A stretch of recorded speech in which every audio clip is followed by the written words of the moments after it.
Okay. I want to get that butt. I want to get that butt.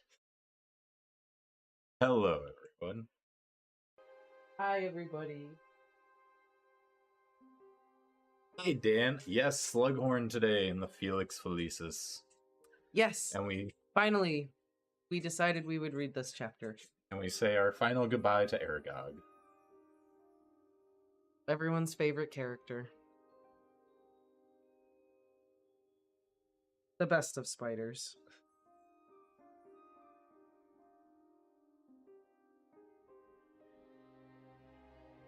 Bobans, what are you doing? Oh, there's a nice Boban. Let me pet you. Ah, that's nice.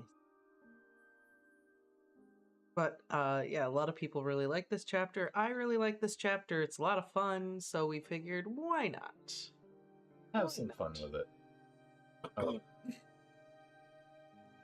Maybe do a not-so-serious chapter.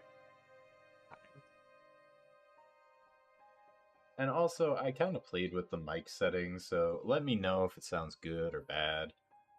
If anyone has notices or has any input on that. But testing it earlier, sounded pretty good. I want to make sure.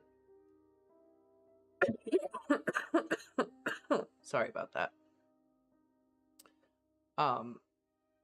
Dan says, which spider took over after Aragog died? That's an interesting story. Like the Game of Thrones of spiders. I mean, maybe there's a whole Aragog dying was like Robert dying. Yeah. Spiraled into this whole war of the Forbidden Forest. Centaurs pitted against centaurs, spiders pitted against unicorns. No one was safe. I feel like the unicorns Everyone would died not in be wanting to participate. I feel like they'd be trying to stay away from the whole thing, the whole situation.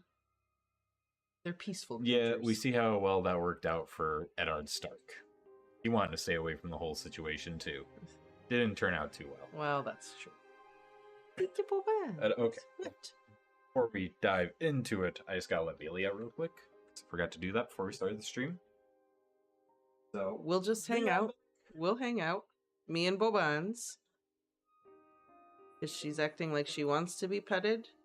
But then she's also kind of trying to bite me a little bit. So, not 100% sure what she wants right now.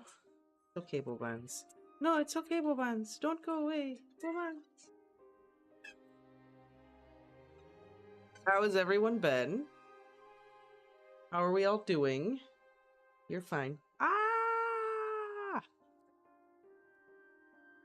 Acromantula venom and unicorn hair. Interesting potions combo. Right, what can you make with that? I mean, unicorn hair, I think, would be great to sell to Ollivander, and I'm sure he'd pay a pretty good price for it, too, because we know Ollivander's got money, and lots of it, because, you know, he's been making wands for forever, so I feel like he'd pay a premium for some unicorn hairs.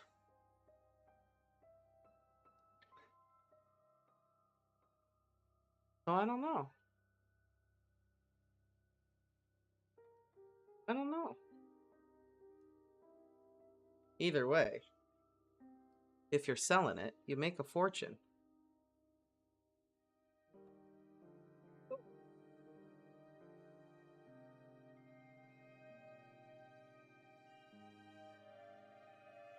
That's true. I guess it depends on who you're selling it to. If you're selling it to an apothecary, they sell it for 10 galleons. Ollivander is selling his wands for 13. I guess it depends on who's gonna pay more. I don't know. I mean, if you have some unicorn hair, maybe you just need to shop around a little bit.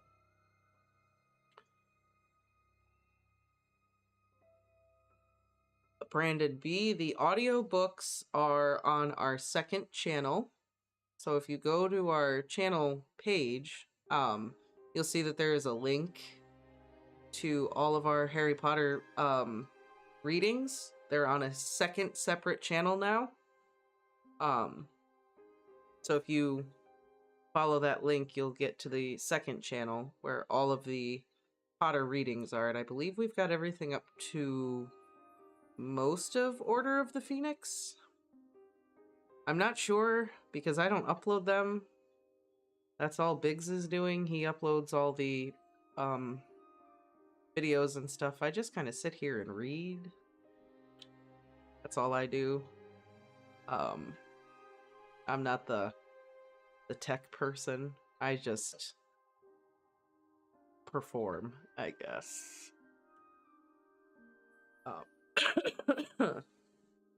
Hello, Galaxy. I'm kind of tired. I mean, it's the first day of the weekend, so I slept in. This last week at work was very exhausting, so I don't know, maybe I am a little tired.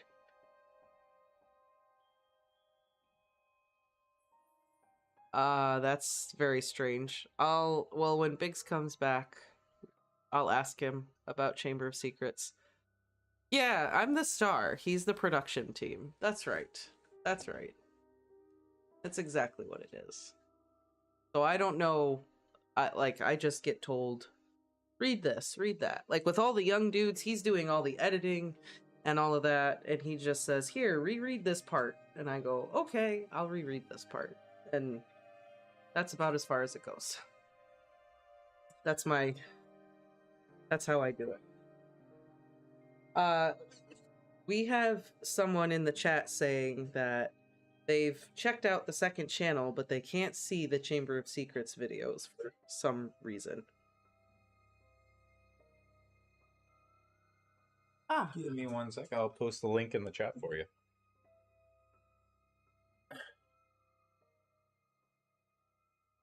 They should all be there.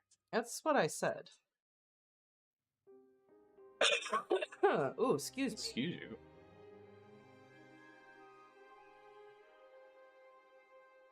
Yeah, what were we talking about? What's going on? Well, Galaxy said I looked tired. Oh. And then I was just talking about how I don't know why you wouldn't be able to see the videos. I'm not involved in any of the uploading. I just show up and read, and that's it.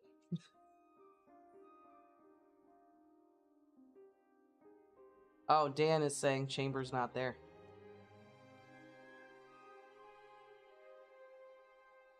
You see Chamber of Secrets? Yeah, should work. So follow that link I just posted in the chat, and that'll take you right to it.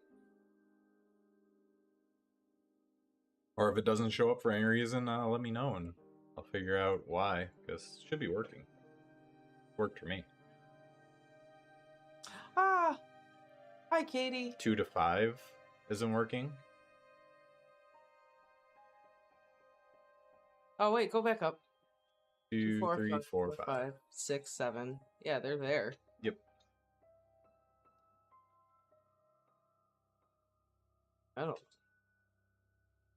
I wouldn't know. Well, let me just check to see that they,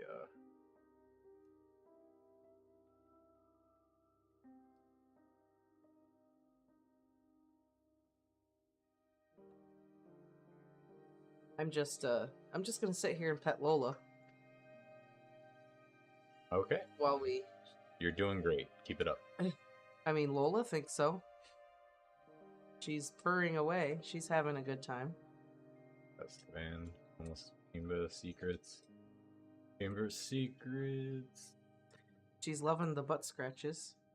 What are you doing? No, yeah, everything's set right, so should all be good. Yeah, no, 2 is in private. YouTube's been being weird because we had a bunch of comments saying that Order of the Phoenix Chapter 20 people couldn't see, except it was... Well, first off, 20 wasn't even uploaded at the time, but even after I uploaded it, people said they couldn't see it. Some people could. I don't know why.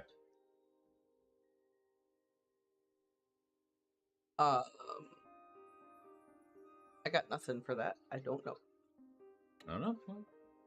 Maybe try refreshing YouTube? I don't know.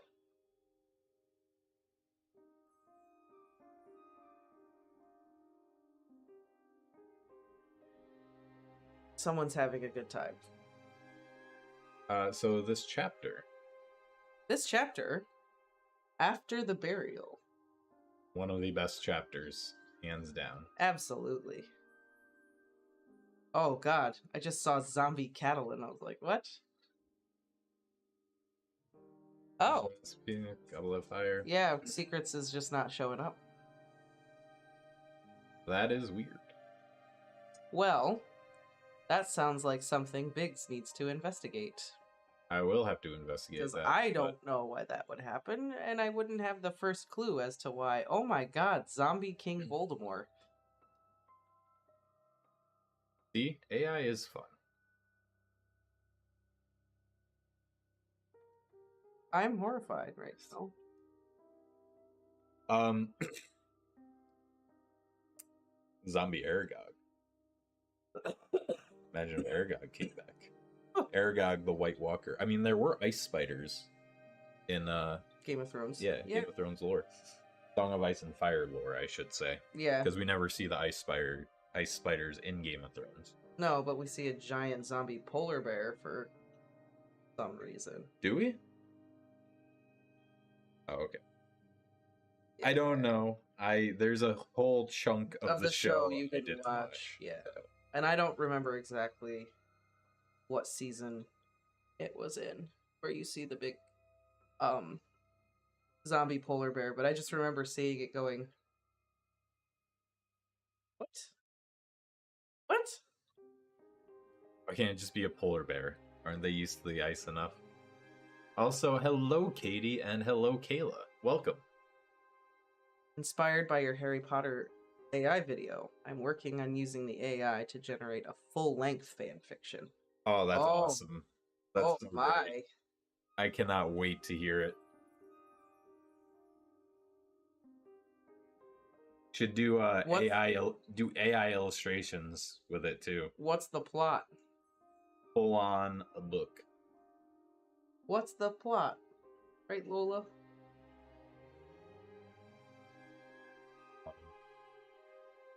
An AI cyborg goes undercover at Hogwarts. Wouldn't work. To try to infiltrate it. Wouldn't work. They've developed magical AI. Maybe that's what. Maybe that's what the brains. That's in the Department of Mysteries. Maybe that's what the brains are for. That's the AI server. Just a bunch of brains working in unison in this big vat. That's what it is. But yeah, do you want... She seems like she keeps grabbing me. Do you want me to take her and we can... Well, I can't read while I have her, so you're gonna have to. Alright. Wait. As comfy as she looks. You take this, Doda.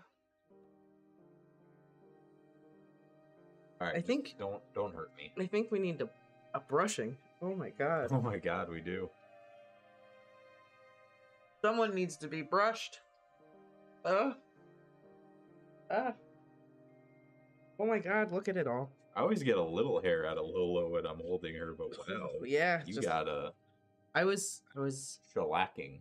I was loving her very hard, I think. Okay. Still feel like I have hair on my face, even though I probably don't. I think I got it all. Don't have the full figured out yet. Still working out how you can use the AI to write long stories. Gotcha. I don't know if you can, or if you're gonna have to do it like bit by bit. Like chapter 1, chapter 2, maybe. Well, not even that. I mean, by the length of the stories we were getting, you probably have to do like 3 requests. Maybe you can just include like continue the story or something, and it'll continue from there. Not sure. Maybe. This is a pretty chunky chapter. That's why your mom won't let you have a cat? Fair enough. Gets everywhere. But worth it. Oh, beans. You could always get a hairless cat, though. You could. I think they're ugly as hell, but still cat. They're more work, though, because you actually have to bathe them. Fair enough, but no cat hair, so... They do still have hair on their bodies. Yeah, but not this. That's true. All right, are we ready? Are we ready? Or add an action. Ah, smart thinking. That probably will work. Cool. Are we ready? Yeah. Okay, let's start.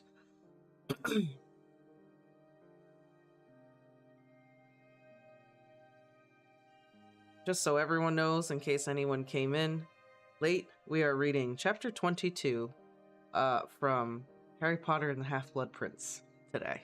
There. Did I get it right? I did, okay. I didn't accidentally put, like, Order of the Phoenix, like... Like last time? Yeah. Yeah, good job. Chapter 22. After the burial. Burial.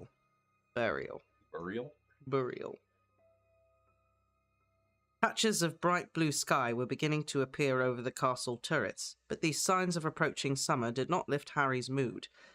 He had been thwarted, both in his attempts to find out what Malfoy was doing, and in his efforts to start a conversation with Slughorn that might lead, somehow, to Slughorn handing over the memory, which he had apparently suppressed for decades. For the last time, just forget about Malfoy, Hermione told Harry firmly. They were sitting with Ron in a sunny corner of the courtyard after lunch. Hermione and Ron were both clutching a Ministry of Magic leaflet, Common Apparition Mistakes and How to Avoid Them. For they were taking their test this very afternoon, but by and large the leaflets had not proved soothing to the nerves. Ron gave a start and tried to hide behind Hermione as a girl came round the corner. "It isn't lavender," said Hermione warily. "Oh, good," said Ron, relaxing. "Harry Potter," said the girl. "I was asked to give you this." "Thanks." Harry's heart sank as he took the small scroll of parchment. Once the girl was out of earshot, he said, "Dumbledore said we wouldn't be having any more lessons until I got the memory." "Maybe he wants to check on how you're doing," suggested Hermione, as Harry unrolled the parchment. But rather than finding Dumbledore's long, narrow, slanted writing, he saw an untidy sprawl, very difficult to read due to the presence of large blotches on the parchment where the ink had run. "Dear Harry, Ron and Hermione, Aragog died last night. Harry and Ron, you met him. You know how special he was. Hermione, I know you'd have liked him. It would mean a lot to me if you'd nip down after the burial later this evening. I'm planning on doing it around dusk. That was his favourite time of day. I know you're not supposed to be out that late. You can use the cloak. Wouldn't ask, but I can't face it alone. Hagrid." I don't think Hermione would have liked it. I'm just saying. Don't think Hermione would have liked him either. Hagrid would have got a scolding too. And also, if that is bad handwriting, I'd hate to see what Harry thinks of my handwriting. Just saying. Well, it still has to be legible to the reader. Well, yeah, but still. "Look at this," said Harry, handing the note to Hermione. "Oh, for heaven's sake," she said, scanning it quickly and passing it to Ron, who read it through, looking increasingly incredulous. "He's mental," he said furiously. "That thing told its mates to eat Harry and me, told them to help themselves, and now Hagrid expects us to go down there and try and cry over its horrible hairy body." "It's not just that," said Hermione. "He's asking us to leave the castle at night, and he knows security's 1,000,000 times tighter, and how much trouble we'd be in if we got caught." "We've been down to see him by night before," said Harry. "Yes, but for something like this," said Hermione. "We've risked a lot to help Hagrid out, but, after all, Aragog's dead. If it were a question of saving him..." "I'd want to go even less," said Ron. "You didn't meet him, Hermione. Believe me, being dead will have improved him a lot." Harry took the note back and stared down at all the inky blotches all over it. Tears had clearly fallen thick and fast upon the parchment. "Harry, you cannot be thinking of going," said Hermione. "It's such a pointless thing to get detention for." Harry sighed. "Yeah, I know," he said. "I suppose Hagrid will have to bury Aragog without us." "Yes, he will," said Hermione, looking relieved. "Look, potions will be almost empty this afternoon with all of us doing our tests. Try and soften Slughorn up a bit then." 57th time lucky, you think?" said Harry bitterly. "Lucky," said Ron suddenly. "Harry, that's it. Get lucky." "What do you mean?" "Use your lucky potion." Ron, that's it," said Hermione, sounding stunned. "Of course. Why didn't I think of it?" It's a crazy day when Ron and Hermione agree on something. Right. Now that is truly lucky. Katie says, does Hagrid not know Aragog's children tried to eat Harry and Ron? It's a good question. That's a very good question. Hagrid's like, yeah, I know he tried to eat you the last time. He didn't, so everything's cool, right? It's not the thought that matters. It's, what happened in the end. I wonder if Ron and Harry just never told Hagrid what happened. I feel like Ron definitely. I was gonna say, actually, I don't... toned it out. Maybe in Hagrid's mind it was like, well, Aragog didn't try to eat them. It was just the other ones. Yeah, it was just his family. You're so cute, Duda. Harry stared at them both. "Felix Felicis," he said. "I don't know, I was sort of saving it." "What for?" demanded Ron incredulously. "What on earth is more important than this memory, Harry?" asked Hermione. Harry did not answer.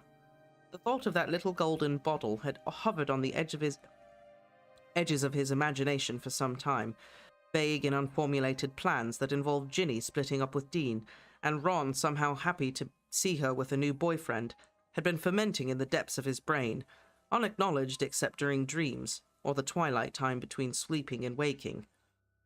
"Harry, are you still with us?" asked Hermione. "What? Yeah, of course," he said, pulling himself together. "Well, okay. If I can't get Slughorn to talk this afternoon, I'll take some Felix and have another go this evening." "That's decided then," said Hermione briskly, getting to her feet and performing a graceful pirouette. "Destination, determination, deliberation," she murmured. "Oh, stop that!" Ron begged her. "I feel sick enough as it is. Quick, hide me!" "It isn't lavender," said Hermione impatiently, as another couple of girls appeared in the courtyard and Ron dived behind her. "Cool," said Ron, peering over Hermione's shoulder to check. "Blimey, they don't look happy, do they?" "They're the Montgomery sisters, and of course they don't look happy. Didn't you hear what happened to their little brother?" said Hermione. "I'm losing track of what's happening to everyone's relatives, to be honest," said Ron. "Well, their brother was attacked by a werewolf. The rumor is that their mother refused to help the Death Eaters. Anyway, the boy was only 5, and he died in St. Mungo's. They couldn't save him." "He died?" repeated Harry, shocked. "But surely werewolves don't kill. They just turn you into one of them?" "They sometimes kill," said... What? Werewolves can't kill you. What are you talking about? They're a giant carnivorous beast. You saw what Lupin was capable of? That's true. I mean... He only knows Lupin for reference, though. Well, I know, but I don't know. That was just a really dumb question. They kill? They can kill? "I've heard of it happening when the werewolf gets carried away." "What was the werewolf's name?" said Harry quickly. "Well, the rumor is that it was Fenrir Greyback. Oh, my. You're good. Fenrir Greyback," said Hermione. "I knew it! The maniac who likes attacking kids. The one Lupin told me about," said Harry angrily. Hermione looked at him bleakly. Harry, you've got to get that memory, she said. It's all about stopping Voldemort, isn't it? These dreadful things that are happening, they're all down to him. The bell rang overhead in the castle, and both Hermione and Ron jumped to their feet, looking terrified. You'll do fine, Harry told them both as they headed toward the entrance hall to meet the rest of the people taking their apparition test. Good luck. And you too, said Hermione with a significant look as Harry headed off to the dungeons. There were only 3 of them in potions that afternoon. Harry, Ernie, and Draco Malfoy. All too young to apparate just yet, said Slughorn genially. Not turned 17 yet. They shook their heads. Ah, well, said Slughorn cheerily. As we're so few, let's do something fun. I want you to brew me up something amusing. Silly string potion. This is where he learns it. Could be. That sounds good, sir, said Ernie sycophantically, rubbing his hands together. Malfoy, on the other hand, did not crack a smile. What do you mean, something amusing? He said irritably. Don't surprise me, said Slughorn airily. Malfoy opened his copy of Advanced Potion Making with a sulky expression. It could not have been plainer that he thought this lesson was a waste of time. Undoubtedly, Harry thought, watching him over the top of his own book, Malfoy was begrudging the time he could otherwise be spending in the Room of Requirement. Was it his imagination, or did Malfoy, like Tonks, look thinner? Certainly he looked paler.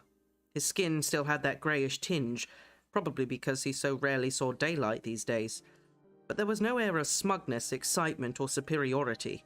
None of the swagger that he'd had on the Hogwarts Express, when he had boasted openly of the mission he'd been given by Voldemort. There could only be one conclusion, in Harry's opinion. The mission, whatever it was going badly. Cheered by this thought. So glad you're happy about that, Harry. One person's torment is another man's joy. I guess so. Up on the AI stream yesterday, so funny. The Arya story was my favorite. Arya was so great. The Arya story was so good.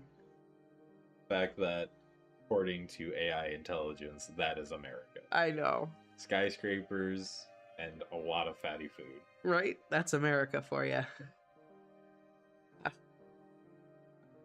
I think... Can't say it's wrong for the most part. The Slughorn story was really good too, but yeah, the Arya story was so good. Yeah. It was so funny. I think this chapter so far is actually a good representation of how Rowling can write some really horrifying things, but also make this really funny at the same time. Yeah, like we were just talking. Having a good day when she wrote this chapter. Well, like in the space of a page, you find out that a 5-year-old boy was murdered by a werewolf, but then like there's also just lots of jokes and funny things in here with Ron and Hermione. Like it's so good. Cheered by this thought, Harry skimmed through his copy of Advanced Potion Making and found a heavily corrected Half-Blood Prince's version of An Elixir to Induce Euphoria, which seemed not only to meet Slughorn's instructions, but which might, Harry's heart leapt as the thought struck him, put Slughorn into such a good mood that he would be prepared to hand over that memory if Harry could persuade him to taste more. Well, now this looks wonderful, said Slughorn an hour and a half later, clapping his hands together as he stared down into the sunshine-yellow contents of Harry's cauldron. Euphoria, I take it? And what's that I smell? You've added just a sprig of peppermint, haven't you? Unorthodox, but what a stroke of inspiration, Harry. Of course, that would tend to counterbalance the occasional side effects of excessive singing and nose tweaking. I really don't know where you get these brainwaves, my boy. Unless... Harry pushed the Half-Blood Prince's book deeper into his bag with his foot. It's just your mother's genes coming out in you. Oh, yeah, maybe, said Harry, relieved. Ernie was looking rather grumpy, determined to outshine Harry for once. He had most rashly invented his own potion, which had curdled and formed a kind of purple dumpling at the bottom of his cauldron. Malfoy was already packing up, sour-faced. Slughorn had pronounced his hiccuping solution merely passable. The bell rang, and both Ernie and Malfoy left at once. Sir, Harry began, but Slughorn immediately glanced over his shoulder when he saw that the room was empty but for himself and Harry. He hurried himself away as fast as he could. Professor, don't you want to taste my Harry called desperately. But Slughorn had gone. Disappointed, Harry emptied the cauldron, packed up his things, left the dungeon, and walked slowly back upstairs to the common room. Ron and Hermione returned in the late afternoon. Harry! Cried Hermione as she climbed through the portrait hole. Harry, I passed! Like, that's a surprise. Right. Hermione passed. Oh, I'm so shocked. I know, I was worried. Well done, he said. And Ron? He just failed, whispered Hermione as Ron came slouching into the room looking most morose. You know, you'd think she knew that. She wouldn't come in the room shouting how happy she is that she passed. She's just excited. I know, but come on. You're shouting it. Ron's right behind you. Just because he isn't in the room doesn't mean sound doesn't travel. Come on. And yeah, Katie's right. Half-Blood Prince is so funny. It needs to be because of how dark it is too. It's a good balance. Yeah, you have that dynamic range. Gotta balance it out. I mean, this book really is very dark with all the Voldemort chapters and like the deaths and everything going on and how dark the book is. You gotta have a lot of levity. And Rowling balances it so well. It's so good. I've read a lot of things where people say, like, you can say whatever your favorite book is. Like, you can, you know, Azkaban's your favorite because of this, or Hallows is your favorite, or whatever, Goblet. But a lot of people tend to agree that this book is the best written book. Like, it's the most it's your favorite, solid. isn't it? No. It's not. I always forget, because when we first read them, you said this was your favorite, and then you like changed it to Order of the Phoenix. No, I said Deathly Hallows was my Deathly Hallows. favorite. Deathly Hallows is my favorite. I can never remember. But a lot of people consider this to be just the best, most tight, concise, best written of the series. I could see that. Katie said like her favorite for the longest time was Half-Blood Prince. Hey, Melanie. Half-Blood Prince and Hallows kind of are almost like the same book, split into two. This is Hallows Part 1. Kind of, because it just is straight up a setup, and then you go right into it in the next one.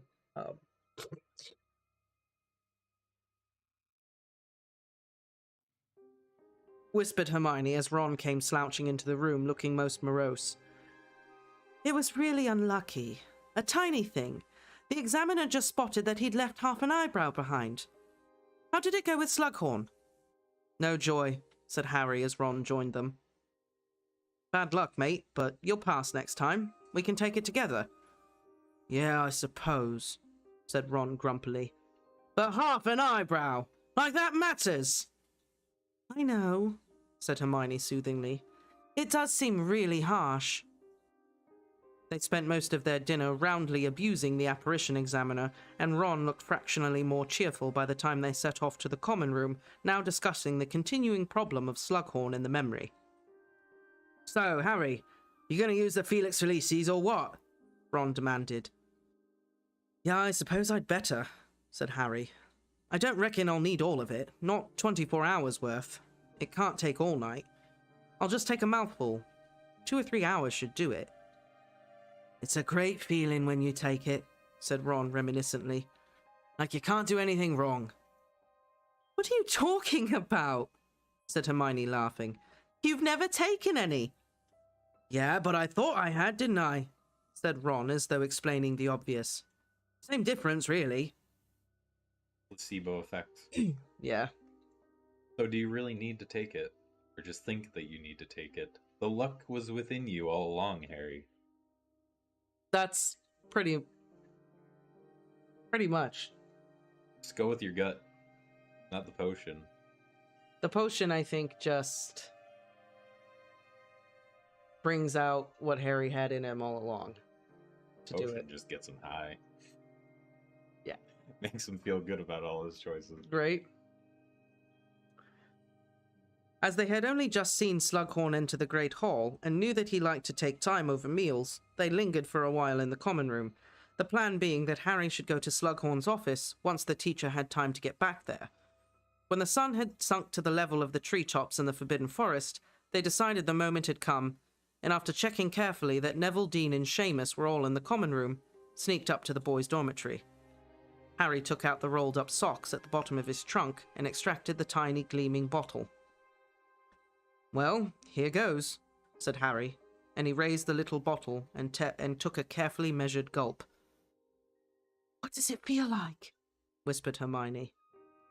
Harry did not answer for a moment. Then, slowly but surely, an exhilarating sense of infinite opportunity stole through him. He felt as though he could have done anything at all, and getting the memory from Slughorn seemed suddenly not only possible, but positively easy. He got to his feet, smiling, brimming with confidence. "Excellent," he said. "Really excellent. Right. I'm going down to Hagrid's." "What?" said Ron and Hermione together, looking aghast. "No, Harry, you've got to go and see Slughorn, remember?" said Hermione. "No," said Harry confidently. "I'm going to Hagrid's. I've got a good feeling about going to Hagrid's." "You've got a good feeling about burying a giant spider?" asked Ron, looking stunned. "Yeah," said Harry, pulling his invisibility cloak out of his bag. "I feel like it's the place to be tonight. Know what I mean?" "No," said Ron and Hermione together, both looking positively alarmed now. "This is Felix Felicis, I suppose?" said Hermione anxiously, holding up the bottle to the light. "You haven't got another little bottle full of, I don't know—" "Essence of insanity," suggested Ron, as Harry swung his cloak over his shoulders. Harry laughed, and Ron and Hermione looked even more alarmed. "Trust me," said Harry. "I know what I'm doing. Or at least," he strolled confidently to the door, "Felix does." He pulled the invisibility cloak over his head and set off down the stairs, Ron and Hermione hurrying along behind him. At the foot of the stairs, Harry slid through the open door. "What were you doing up there with her?" shrieked Lavender Brown, staring right through Harry at Ron and Hermione emerging together from the boys' dormitories. Harry heard Ron spluttering behind him as he darted across the room away from them. Getting through the portrait hole was simple. As he approached it, Ginny and Dean came through it, and Harry was able to slip between them. As he did so, he accidentally brushed against Ginny. "Don't push me, please, Dean," she said, sounding annoyed. "You're always doing that. I can get through perfectly well on my own." The portrait swung closed behind Harry, but not before he had heard Dean make an angry retort. His feeling of elation increasing, Harry strode off through the castle. He did not have to creep along, for he met nobody on his way, but this did not surprise him in the slightest. This evening, he was the luckiest person at Hogwarts. Why he knew that going to Hagrid's was the right thing to do, he had no idea. It was as though the potion was illuminating a few steps of the path at a time. He could not see the final destination. He could not see where Slughorn came in, but he knew that he was going the right way to get that memory. When he reached the entrance hall, he saw that Filch had forgotten to lock the front door.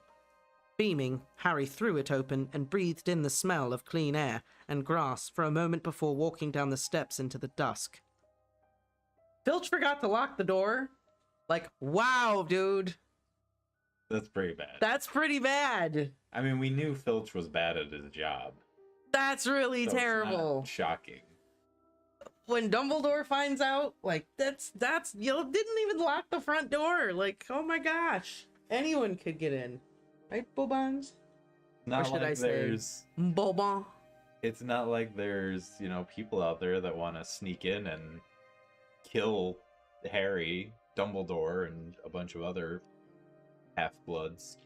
Mudbloods. I'm sorry, How Mugglebloods. dare you? See, I was trying to keep this PG. You're going to get us demonetized. You keep talking like that. It just came out. I'm sorry, it just slipped out. You think that's how Lockhart feels like all the time? Like he's just on Felix. Yeah. Yeah. I feel like that's how Lockhart just walks around. Well, before the incident. Before the thing happened. Before his Felix ran out.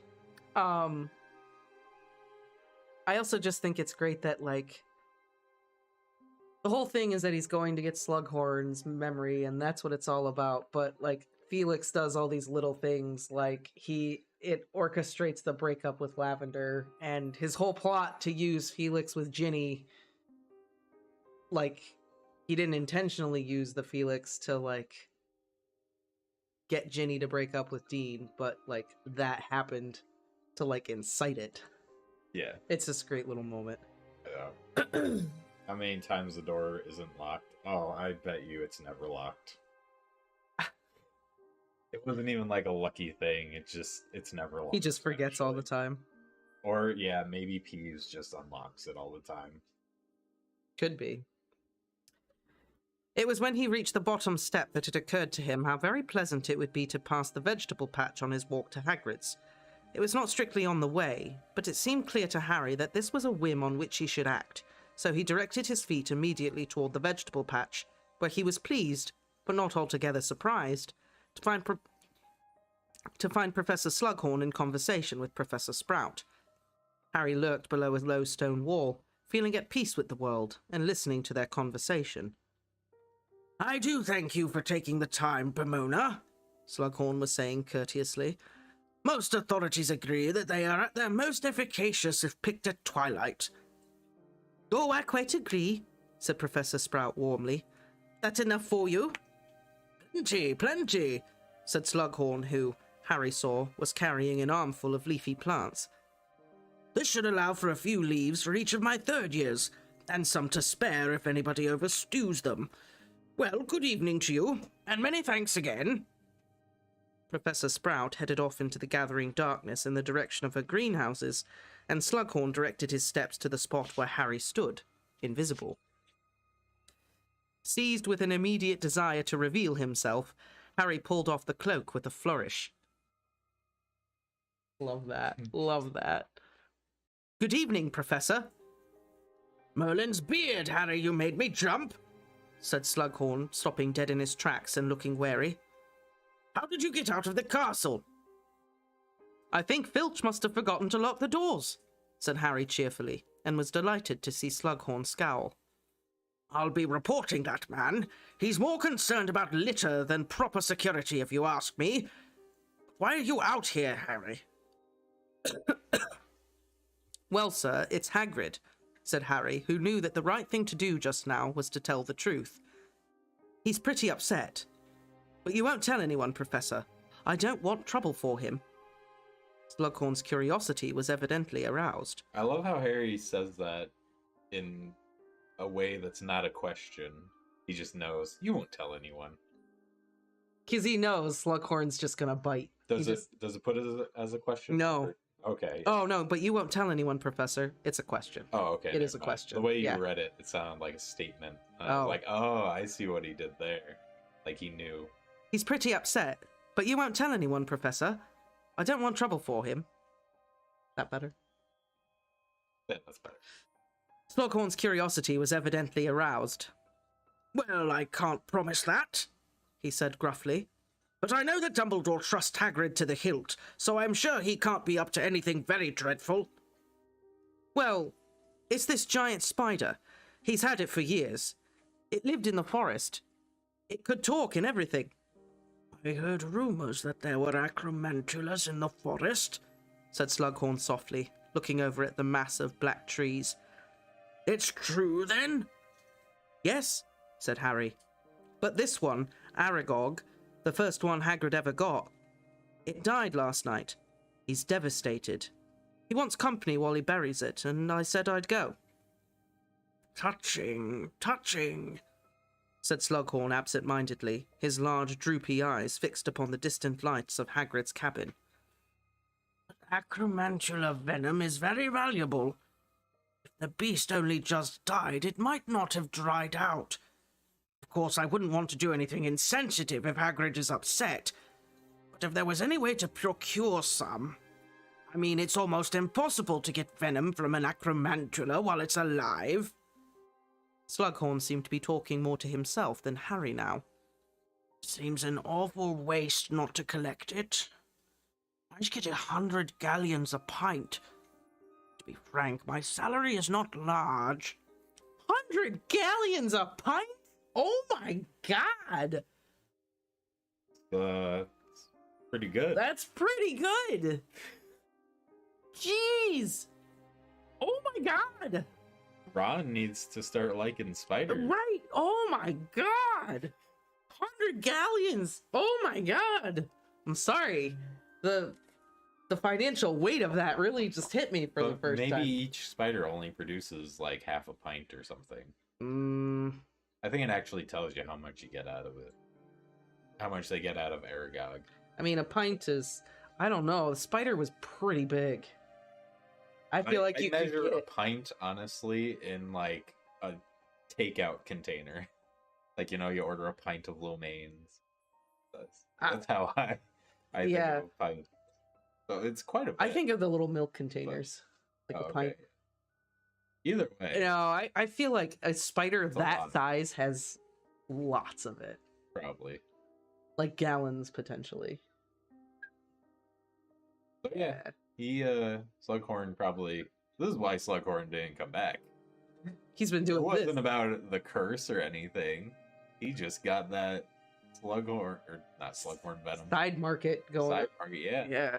Black Oh, market. man. And, oh, yeah, maybe Slughorn did leave the door open.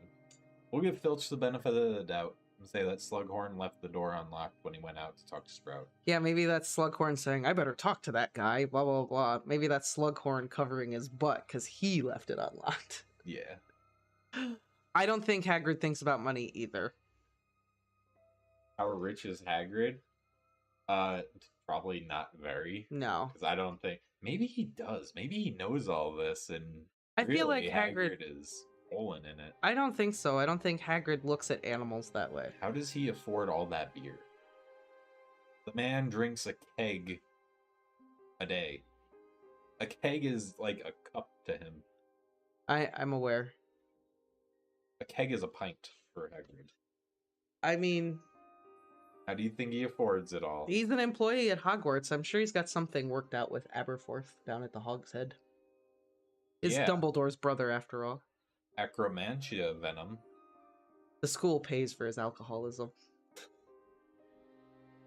He's got That makes it so much worse, though. He's got a tab down at the Hog's Head, and every month Dumbledore comes down and says, "All right, how much for Hagrid's tab?" And he just pays it. Just like, what school buys alcohol? Like, what school has that in their budget? I feel like that's just bad. How does he spin that? How does Dumbledore spin that when they're doing the budget? All right, now we need to set aside about 2,000 galleons for Hagrid. Fire whiskey. For Hagrid. I mean, maybe Hagrid spends his own salary on it because, honestly, he doesn't have to pay for food or anything. Spends his black market salary on it. Think he's just down in Nocturne Alley gambling and buying stuff? Where do you think he gets the money to gamble? That man is selling stuff. I don't think so. He has all these creatures, not because he loves them. Maybe partly because he loves them. But they produce. We know from the AI that there's no money going to the school department. Fair enough. And everyone dies. Just Dumbledore. Not again. Not again.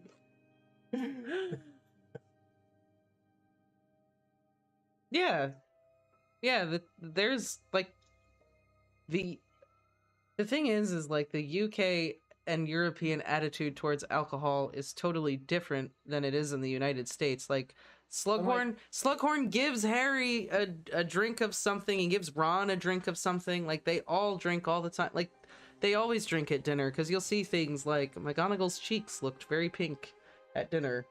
Hagrid's always drinking at dinner. Like, well, that's the thing. I think they just have, like, reserves of this stuff in the kitchens. You know, I'm just and saying it's a lot. I could understand if they had, like, some bottles of wine for special occasions. maybe the house elves make it. Maybe the house elves like make beer.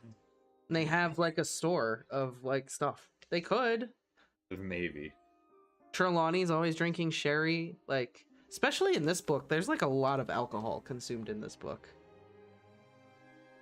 Yeah. No, There is quite a lot. Harry gets his first fire whiskey at like the And also beginning of this Winky. book. Winky. elf mead and elf wine. Yeah. I mean, could be. In the UK, you can drink at the age of 5 as long as you're home and not in public. See? I know that's the thing in, like, I think Italy too. Yeah, it's 'Cause- definitely a thing in Italy because you can have wine with dinner whenever. Mhm.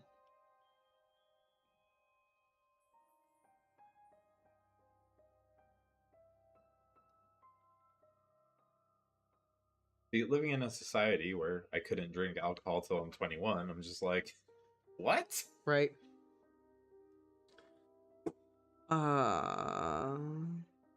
And now Harry saw clearly what was to be done. Well, he said with the most convincing hesitancy. Well, if you wanted to come, Professor, Hagrid would probably be really pleased. Give Aragog a better send-off, you know. Yes, of course, said Slughorn, his eyes now gleaming with enthusiasm. I tell you what, Harry, I'll meet you down here with a bottle or two. We'll drink the poor beast's, well, not health, but we'll send it off in style anyway once it's buried. And I'll change my tie. This one is a little exuberant for the occasion. He bustled back into the castle, and Harry sped off to Hagrid's, delighted with himself. You came, croaked Hagrid when he opened the door and saw Harry emerging from the invisibility cloak in front of him. Yeah, Ron and Hermione couldn't, though, said Harry. They're really sorry. Don't matter. He'd have been touched your ear, Harry. Hagrid gave a great sob. He had made himself a black armband out of what looked like a rag dipped in boot polish, and his eyes were puffy, red, and swollen. Harry patted him consolingly on the elbow, which was the highest point of Hagrid he could easily reach. Where are we burying him?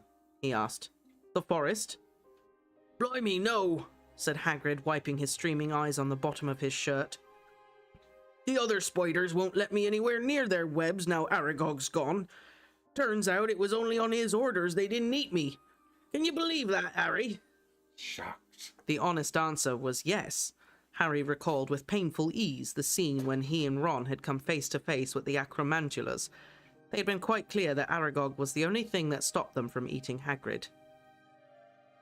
Never been an area of the forest I couldn't go before, said Hagrid, shaking his head.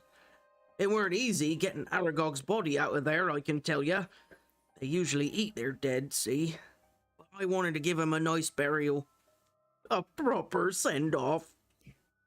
He broke into sobs again, and Harry resumed the patting of his elbow, saying as he did so, for the potion seemed to indicate that it was the right thing to do, Professor Slughorn met me coming down here, Hagrid.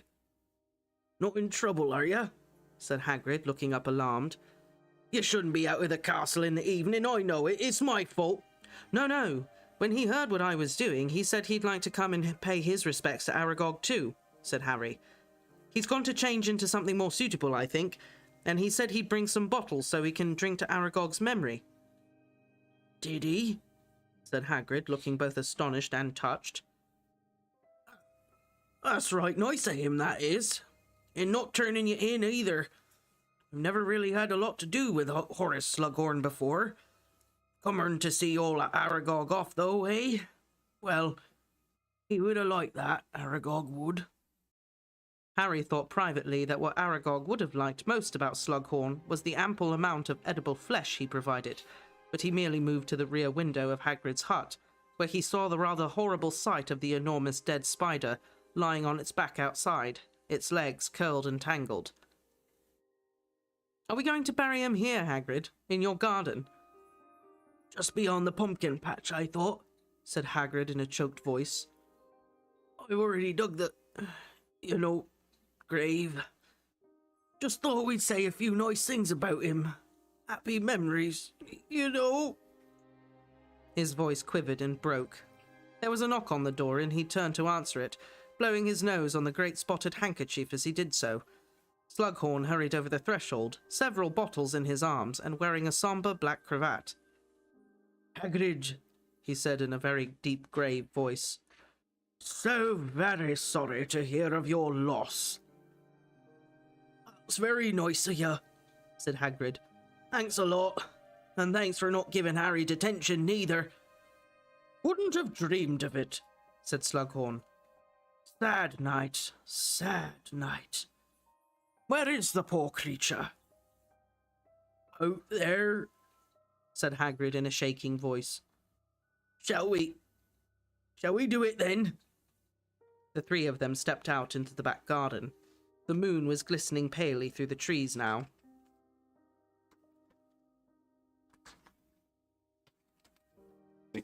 Sticky pages. And its rays mingled with the light spilling from Hagrid's window to illuminate Aragog's body lying on the edge of a massive pit beside a 10-foot-high mound of freshly dug earth.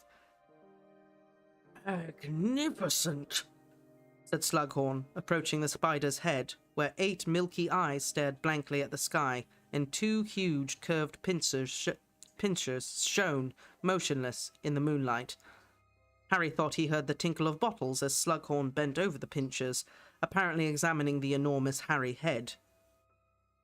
It's not everyone appreciates how beautiful they are, said Hagrid to Slughorn's back, tears leaking from the corners of his crinkled eyes. I didn't know you were interested in creatures like Aragog or us. Interested? My dear Hagrid, I revere them, said Slughorn, stepping back from the body. Harry saw the glint of a bottle disappearing beneath his cloak, though Hagrid, mopping his eyes once more, noticed nothing. Now, shall we proceed to the burial? Hagrid nodded and moved forward. He heaved the gigantic spider into his arms and, with an enormous grunt, rolled it into the dark pit. It hit the bottom with a rather horrible, crunchy thud. Hagrid started to cry again. Of course it is difficult for you, who knew him best, said Slughorn, who, like Harry, could reach no higher than Hagrid's elbow, but patted it all the same. Why don't I say a few words? He must have got a lot of good quality venom from Aragog, Harry thought, for Slughorn wore a satisfied smirk as he stepped up to the rim of the pit and said in a slow, impressive voice, Farewell, Aragog, King of Arachnids, whose long and faithful friendship those who knew you won't forget. Though your body will decay, your spirit lingers on in the quiet, web-spun places of your forest home. May your many-eyed descendants ever flourish, and your human friends find solace for the loss they have sustained. That was beautiful, howled Hagrid, and he collapsed onto the compost heap, crying harder than ever. There, said Slughorn, waving his wand so that the huge pile of earth rose up and then fell with a muffled sort of crash onto the dead spider, forming a smooth mound. Let's get inside and have a drink. Get on his other side, Harry. That's it. Up you come, Hagrid. Well done. They deposited Hagrid in a chair at the table. Fang, who'd been skulking in his basket during the burial, now came padding softly across to them and put his heavy head in Harry's lap, as usual. Slughorn uncorked one of the bottles of wine he'd brought. I've had it all tested for poison, he assured Harry, pouring most of the first bottle into one of Hagrid's bucket-sized mugs and handing it to Hagrid. Had a house elf taste every bottle after what happened to your poor friend Rupert. Rupert. Also, he had a house elf test it. Did they release the movies before this book? I'm pretty sure that was Rowling putting that in there for that reason. Okay. Yeah. I thought it might have just been a coincidence. No. He had a house elf test it all. Right? That's... Slytherin move. We know where this happened before.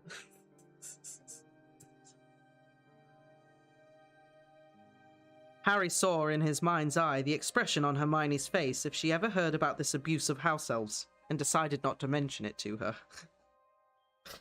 "One for Harry," said Slughorn, dividing a second bottle between 2 mugs. "And one for me. Well," he raised his mug high, "to Aragog." "Aragog," said Harry and Hagrid together. Both Slughorn and Hagrid drank deeply.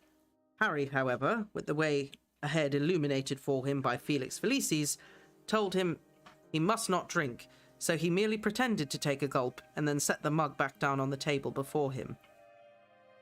"Had him from an egg, you know," said Hagrid morosely. "Tiny little thing when he hatched. About the size of a Pekingese." "Sweet," said Slughorn. "Used to keep him in a cupboard up at the school until... well..." Hagrid's face darkened and Harry knew why. Tom Riddle had contrived to have Hagrid thrown out of school, blamed for opening the Chamber of Secrets. Slughorn, however, did not seem to be listening. He was looking up at the ceiling, from which a number of brass pots hung, and also a long, silky skein of bright white hair. "That's never unicorn hair, Hagrid." "Oh, yeah," said Hagrid indifferently. "Gets pulled out of their tails. They catch it on branches and stuff in the forest, you know." "But, my dear chap, do you know how much that's worth?" "Oh, yeah." "Do you know how much that's worth?" "I use it for binding on bandages and stuff if a creature gets injured," said Hagrid, shrugging. "It's dead useful. Really strong, you see." Slughorn took another deep draught from his mug, his eyes moving carefully around the cabin now, looking, Harry knew, for more treasures that he might be able to convert into a plentiful supply of oak-matured mead, crystallized pineapple, and velvet smoking jackets. He refilled Hagrid's mug and his own, and questioned him about the creatures that lived in the forest these days, and how Hagrid was able to look after them all. Hagrid, becoming expansive under the influence of the drink, and Slughorn's flattering interest, stopped mopping his eyes and entered happily into a long explanation of bog-truckle husbandry. The Felix Felicis gave Harry a little nudge at this point, and he noticed that the supply of drink that Slughorn had brought was running out fast. Harry had not yet managed to bring off the refilling charm without saying the incantation aloud, but the idea that he might not be able to do it tonight was laughable. Indeed, Harry grinned to himself as, unnoticed by either Hagrid or Slughorn, now swapping tales of the illegal trade in dragon eggs, he pointed his wand under the table at the emptying bottles, and they immediately began to refill. After an hour or so, Slughorn and Hagrid began making extravagant toasts, to Hogwarts, to Dumbledore, to elf-made wine, and to Harry Potter, bellowed Hagrid, slopping some of his 14th bucket of wine down his chin as he drained it. 14th bucket. Well, I mean, it is elf-made wine, so yeah, the house elves probably make it. I was going to question how Hufflepuffs would feel about house elves, but realize that Hufflepuffs are loyal and unafraid of toil. Is exactly what a house elf is. Those dang house elves taking all the Hufflepuff jobs! But yeah, you're right. They are just like house elves, I guess. Not a Slytherin move, a wizard move. Thank you. It's not a Slytherin thing. It's definitely a typical wizard thing. We've only seen it with Slytherins, though. I don't know. Mrs. Weasley's always talking about how she would love to have a house elf. She just can't afford one. Not that she would use it for that reason, but, like, they're fine with house elves. Yeah. Oh, did the Potters had a house elf. We don't know that. That's not canon. Yeah, that isn't canon? No. Okay. That's made up for that fan fiction. Fair enough.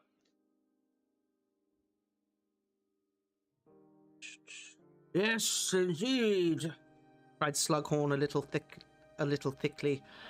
Harry Otter, the chosen boy who, well, something of that sort, he mumbled, and drained his mug too.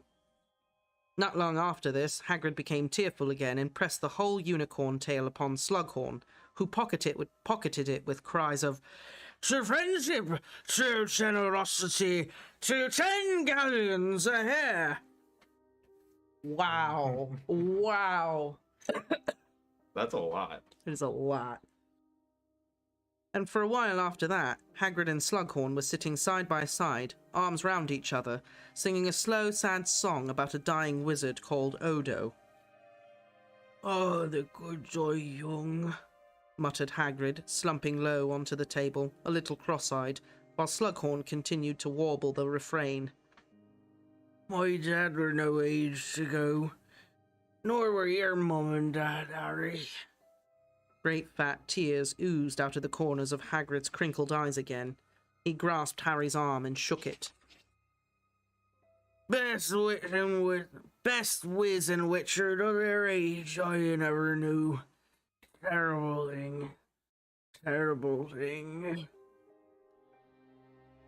And Odo the hero, they bore him back home to the place he'd known as a lad, sang Slughorn plaintively. They laid him to rest with his hat inside out and his wand snapped in two, which was sad. Oh, Melanie brings up a good point. It never crossed anyone's mind to have Dobby or Winky go work for Molly Weasley. Not that Winky would have gone and forgotten Mr. Crouch. That's true. Dobby would have to be paid, though. Yeah, but a lot less than buying a house elf. I still don't think they could afford that. I think Dobby would have been fine if Molly Weasley just sewed him a sweater every now and then. You know who probably would have been great? Harry should have sent Creature. That's what Dan just said. Creature. Yeah, Creature would have been great because he wanted to serve a pureblood house. The Weasleys are purebloods. They would have treated him right. Maybe. Maybe Harry just didn't want people to treat him right at the time. I hope you suffer. Then that whole... Do you mean working part-time when he was at Hogwarts? Yeah, yeah, poor Dobby. Terrible, Hagrid grunted, and his great shaggy head rolled sideways onto his arms, and he fell asleep, snoring deeply. "Oh, sorry," said Slughorn with a hiccup. "Can't carry a tune to save my life." Hagrid wasn't talking about your singing, said Harry quietly. He was talking about my mum and dad dying. Oh, said Slughorn, repressing a large belch. "Oh dear.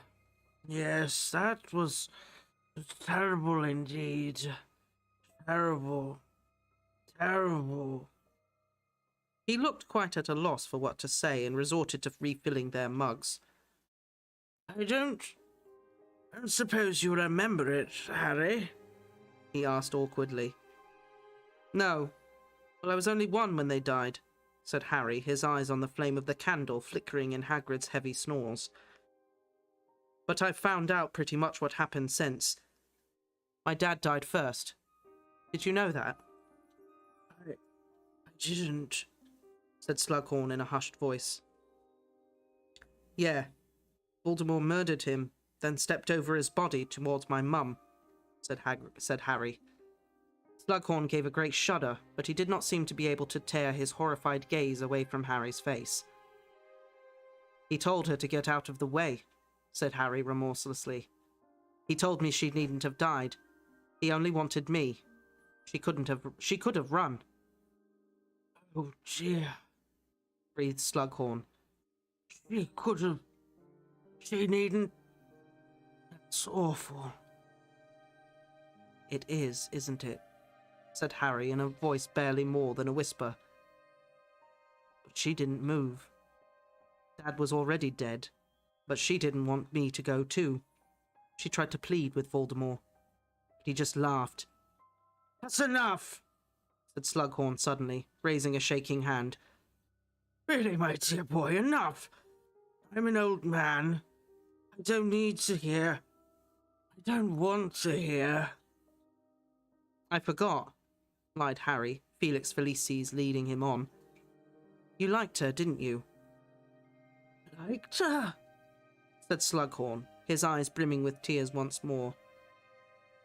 "I don't imagine anyone who met her wouldn't have liked her. Very brave, very funny.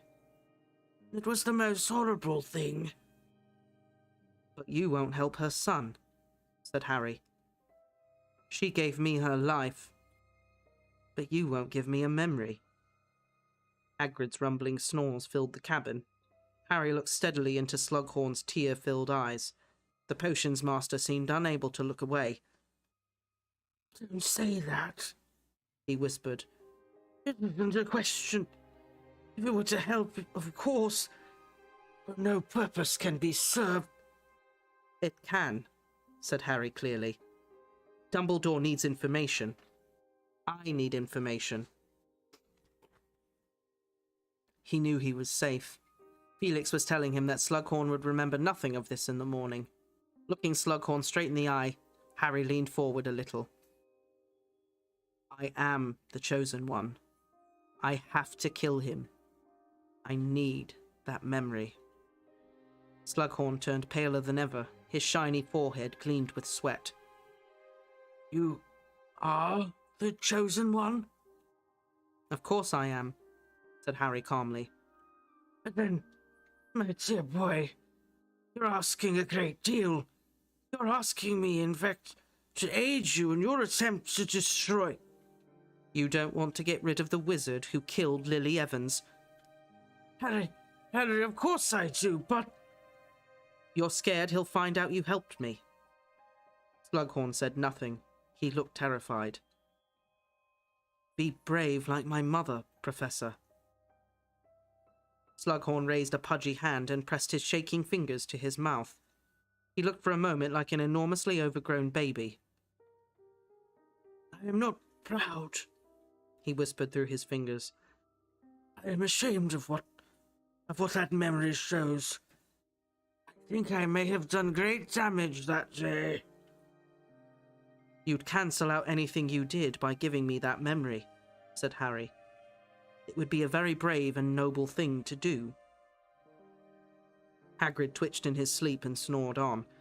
Slughorn and Harry stared at each other over the guttering candle. There was a long, long silence, but Felix Felicis told Harry not to break it, to wait. Then, very slowly, Slughorn put his hand in his pocket and pulled out his wand. He put his other hand inside his cloak and took out a small empty bottle. Still looking into Harry's eyes, Slughorn touched the tip of his wand to his temple and withdrew it, so that a long silver thread of memory came away too, clinging to the wand tip.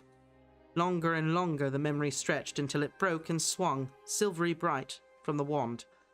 Slughorn lowered it onto the bottle where it coiled, then spread, swirling like gas.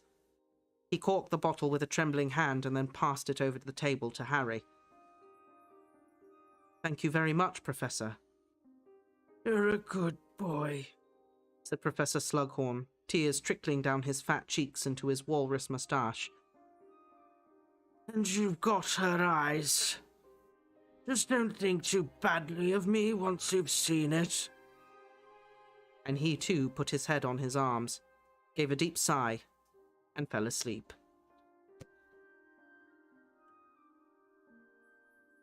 Got wasted.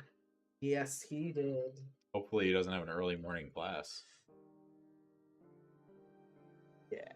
It's going to be a tough one to explain to the kids. Right? Just, I don't brew something. I don't know. For a hangover cure right now. Brew something that makes me feel better. Nope, no goldfish.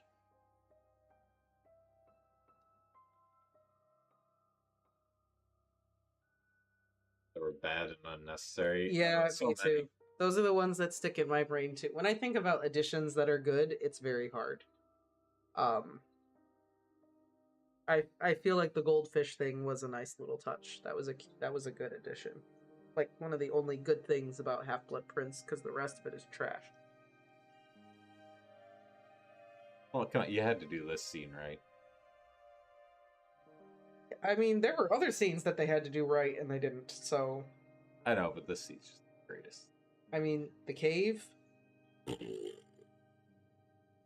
They could have done a great job with that too. We should read that chapter sometime.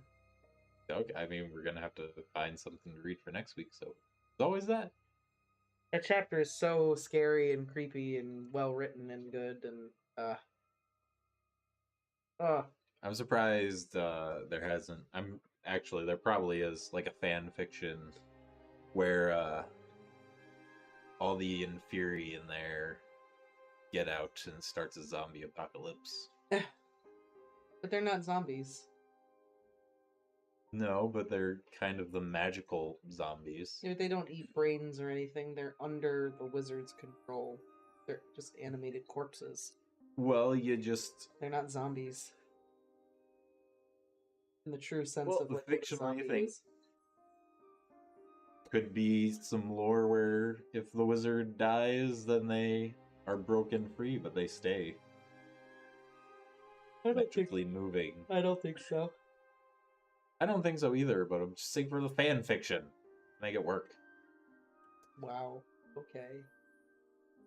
They never said otherwise, so Yeah. it could be. No, because when a wizard dies, all their magic stops.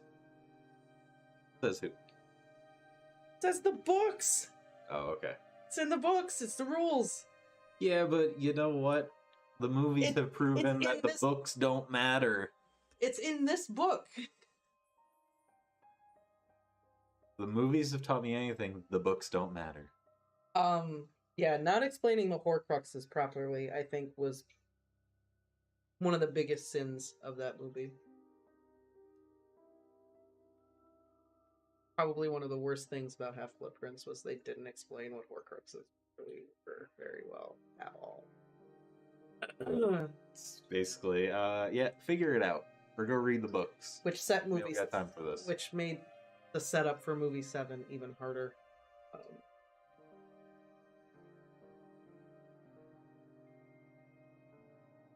Does make me think. I hope the movies failed, but I hope the game does good by it. With Hogwarts Legacy coming out soon. I think if they ever remake Harry Potter, they should make it into a TV show. I know there's talks. I don't know if they confirmed it, but Warner Brothers does want to reboot Harry Potter. Of course they do. They need to make money. They 'cause want they're that losing- cash. They do want that cash. I think they should do it as a TV show. I think it should be a TV show too. Dies with the witch or wizard, for example, the sticking charm for portraits lasts beyond the death. That's true. Because they're called permanent sticking charms. Maybe there's permanent Inferi charms. I don't think there are. I don't think it works You that don't way. think, but you don't know. I don't think it works that way. There's a lot we don't know. It's magic.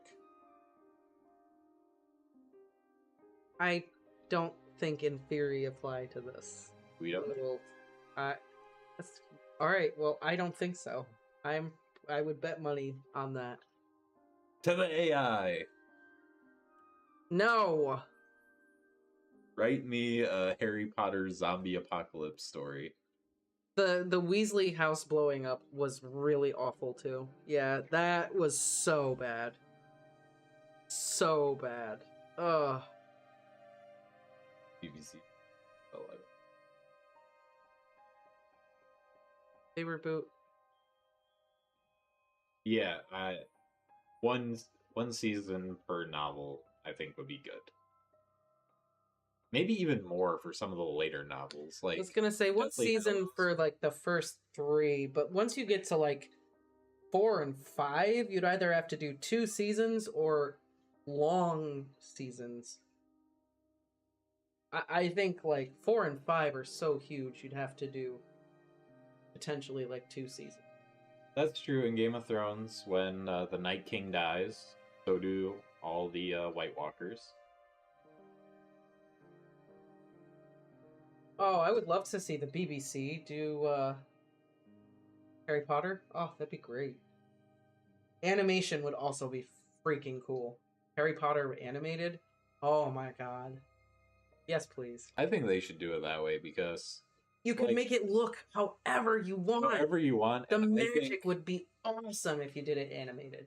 And I kind of associate like Daniel Radcliffe and Rupert Grint, their voices to it, and it would be a way to bring them back without it being weird.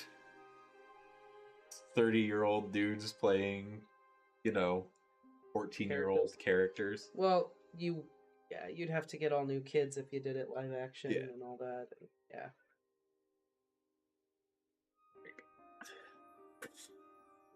You don't have to put every single little thing in there, even though that's what I would love.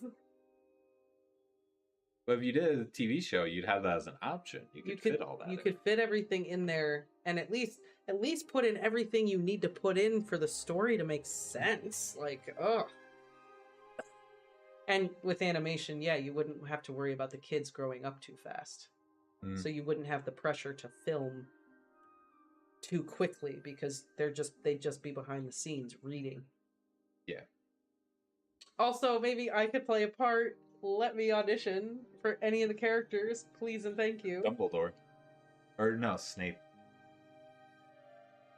I feel like you would love playing Snape. I would love playing Snape. If they would, that would be fun. When Hermione's teeth, just don't stop growing. I see no difference.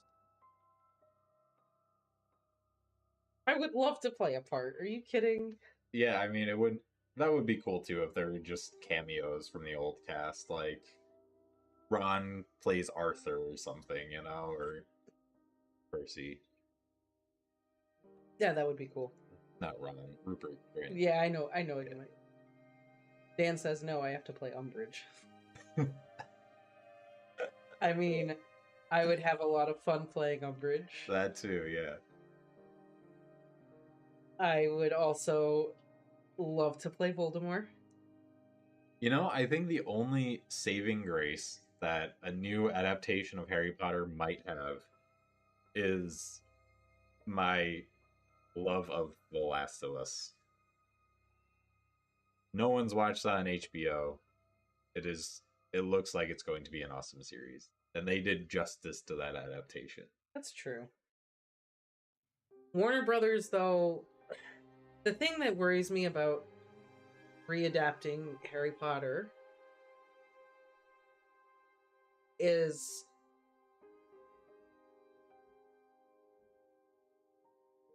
now I'm just gonna say it. Readapting Harry Potter, would they do the same thing that Rings of Power did? Would they do some of the... don't let Amazon anywhere near it. Would they do the same things? Would they gender swap characters and all that? Do you know what I mean? Would they do that stuff to make it woke Harry Potter? Because everyone thinks Rowling's a transphobe, and everyone thinks that the story's not diverse enough.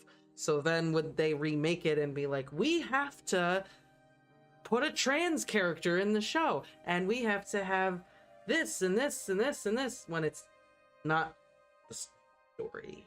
I'm still not fully convinced Rowling's whole thing wasn't a publicity stunt. It was right before the 20th anniversary of Harry Potter.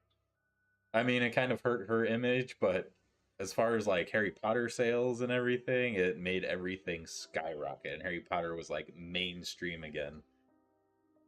I don't think she made bank.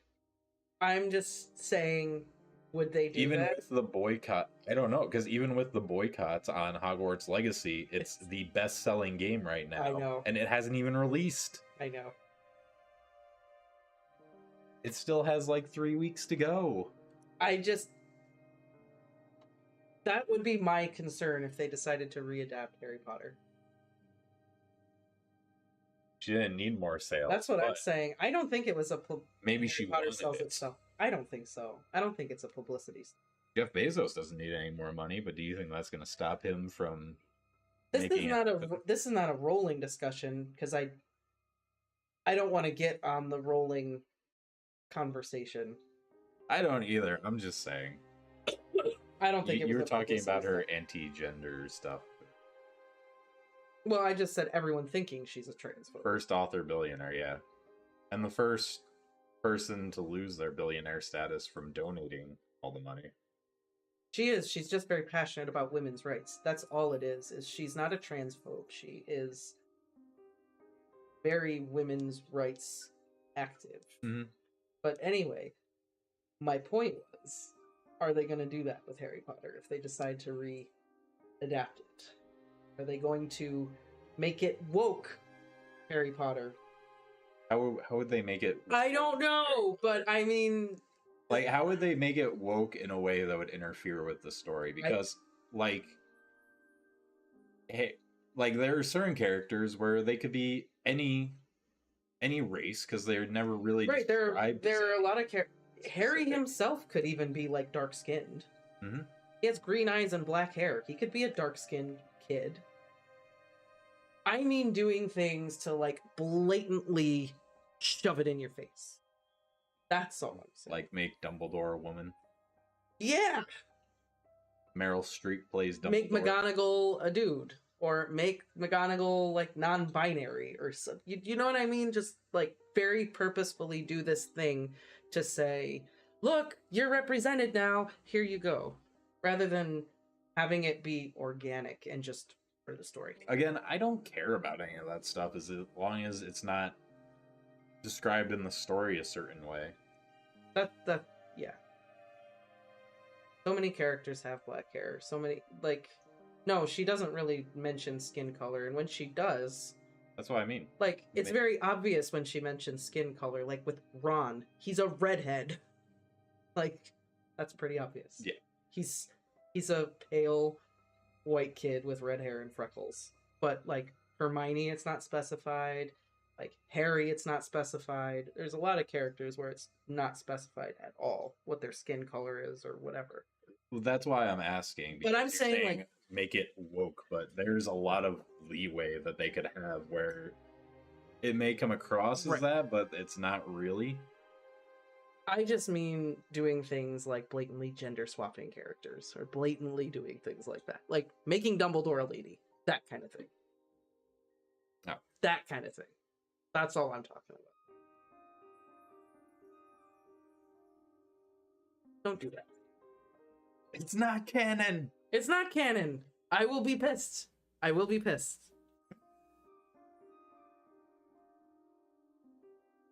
Do you think they'd underline Dumbledore's alleged gayness? I don't know. Like, the thing about Dumbledore's gayness, I feel like, is in Deathly Hallows. You can read it in there that Dumbledore was gay and he was, like, in love with Grindelwald. I think it's there. You can read it. It's there. And the way that it plays out in the book, it works because, like, Dumbledore's an old man.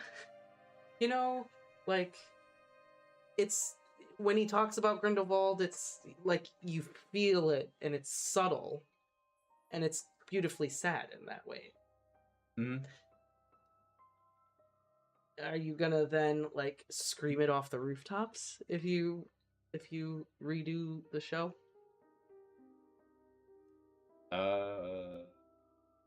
I mean, hopefully not.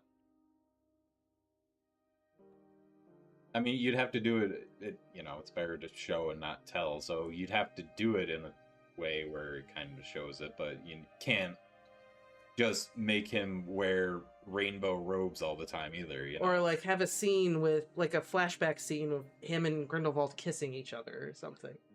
Doesn't match the story, and Katie makes a good point. Like, Just have him, like, Harry doesn't care about Dumbledore's sexuality. Like, Just have- doesn't care. I mean, it It's could not be part of the something story. as simple as him just talking about Grindelwald and then, like, he tears up or something. Yeah, that's what I mean. Like, it's subtle in the it's subtle in the novel. That's what I mean. You get the feeling. You'd have to do it differently, but as long as you keep it subtle in the Right. show, it would still have the same impact. But I'm saying, well, would they say, oh well, we've got to put it out there. We've got to really hammer it home because blah blah blah. Some people need that though. Like some people aren't going to get it.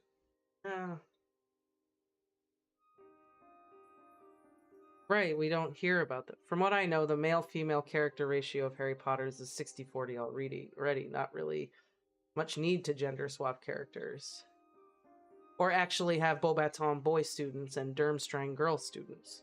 Yeah, that would be good too. Hmm. Well, we kind of do know about McGonagall's. Because you said there's like a whole thing about McGonagall. Right, and it's on Pottermore and you can read it, but Katie's saying it's not in the novel because... No, it's not. Harry doesn't care about that. Harry doesn't need to know about that, and he's not interested in, like, McGonagall's love life. So, like, none of that is in there. I don't know. I just know what happened with Rings of Power and all the things that they tried to do with, like, strong, independent female character who is actually really toxic and horrible. And I'm just like, would they do that with Harry Potter? That's all I'm saying. I'm going to be honest here. None of that. I had no problems with any of that in Rings of Power. Making, Black Harfoot's strong, independent woman and everything. I didn't care about the Black Harfoots. I just hated them. Everything came down to bad directing, bad pacing, and bad acting. The bad stereotypes. Bad special effects. But what I mean about the strong, independent female character is... No, special effects were okay. It was the editing. What I mean by bad, strong female character is...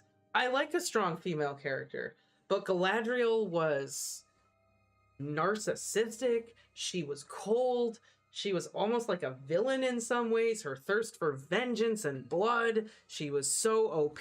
I'm like, that's not a strong female character, but if that's what you think that is, that's toxic and terrible. A strong, independent female character is like Hermione. Lots of positives, but also got flaws. Mm-hmm. Like, that's what I mean about bad, strong female character. They aren't allowed to have flaws, so they aren't... Right, they aren't real, they're not a good role model. That's what I'm saying about the whole strong female character.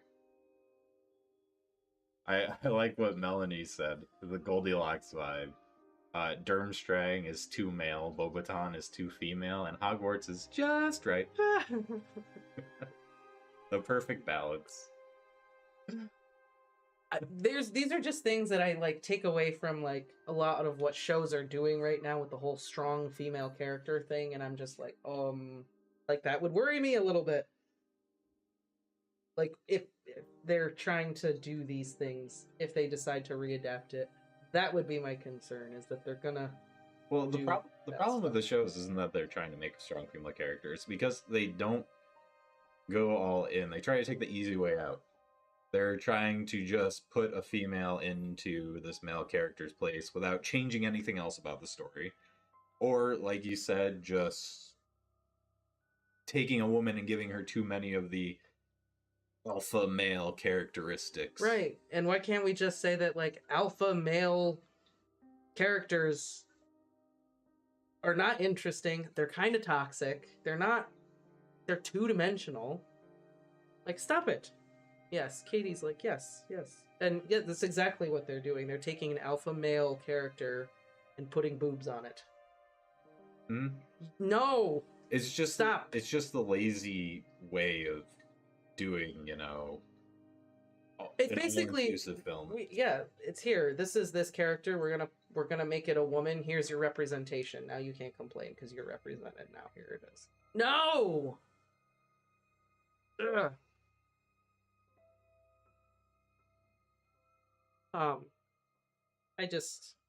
Those would be my concerns. That's all I'm saying. If they decided to readapt Harry Potter. It's like the same thing with the movies with Hermione. Like, they ruined her. They totally trashed her character. She's a girl. She has to be represented by the color pink in the movies. Yeah. That's her theme. Like, come on. Come on.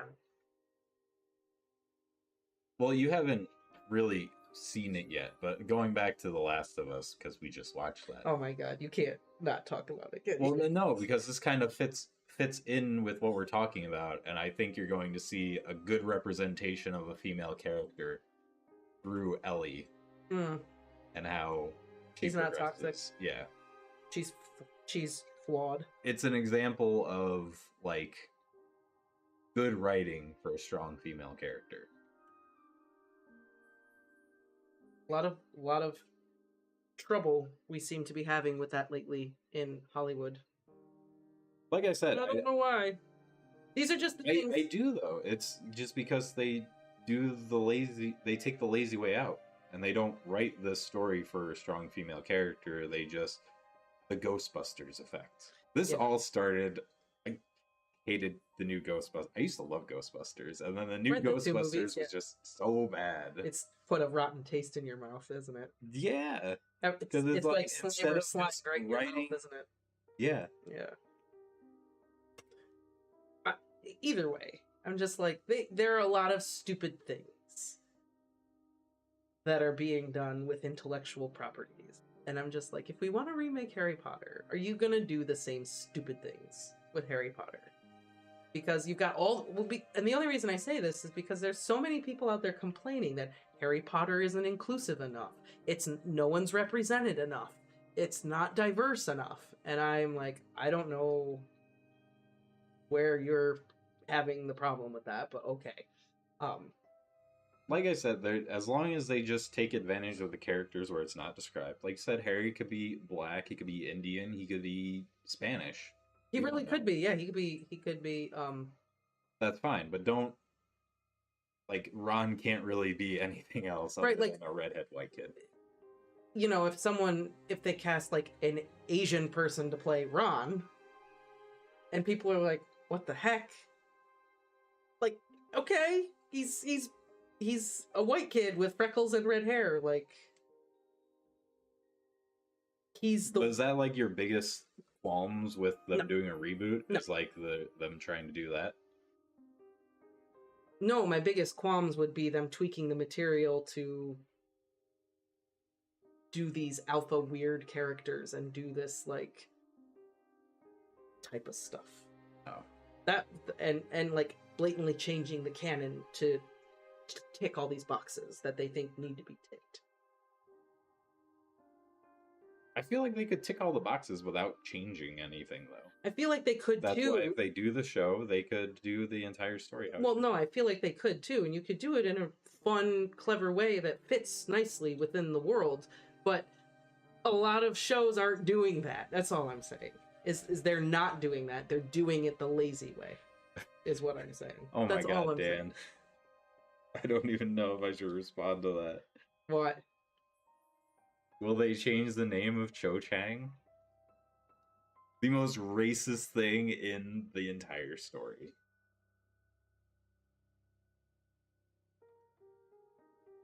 And yet, Ghostbusters was just a bad movie.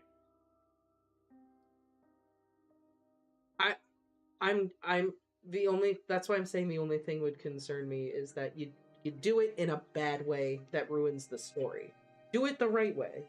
Because there is room for that within the pages of the books. You can put that in there and make it really vibrant and fun. Or you could do it the lazy way and make it really terrible. And kind of and care more about that than telling the story. That's what I'm saying. Yeah, I hear you. That's all I'm... Why I didn't want to see it, not because of the actor changes, but because I heard so much bad about the writing. One reason not to watch Fantastic Beasts. Which we do need to finish at some point. We do have to watch the rest of those.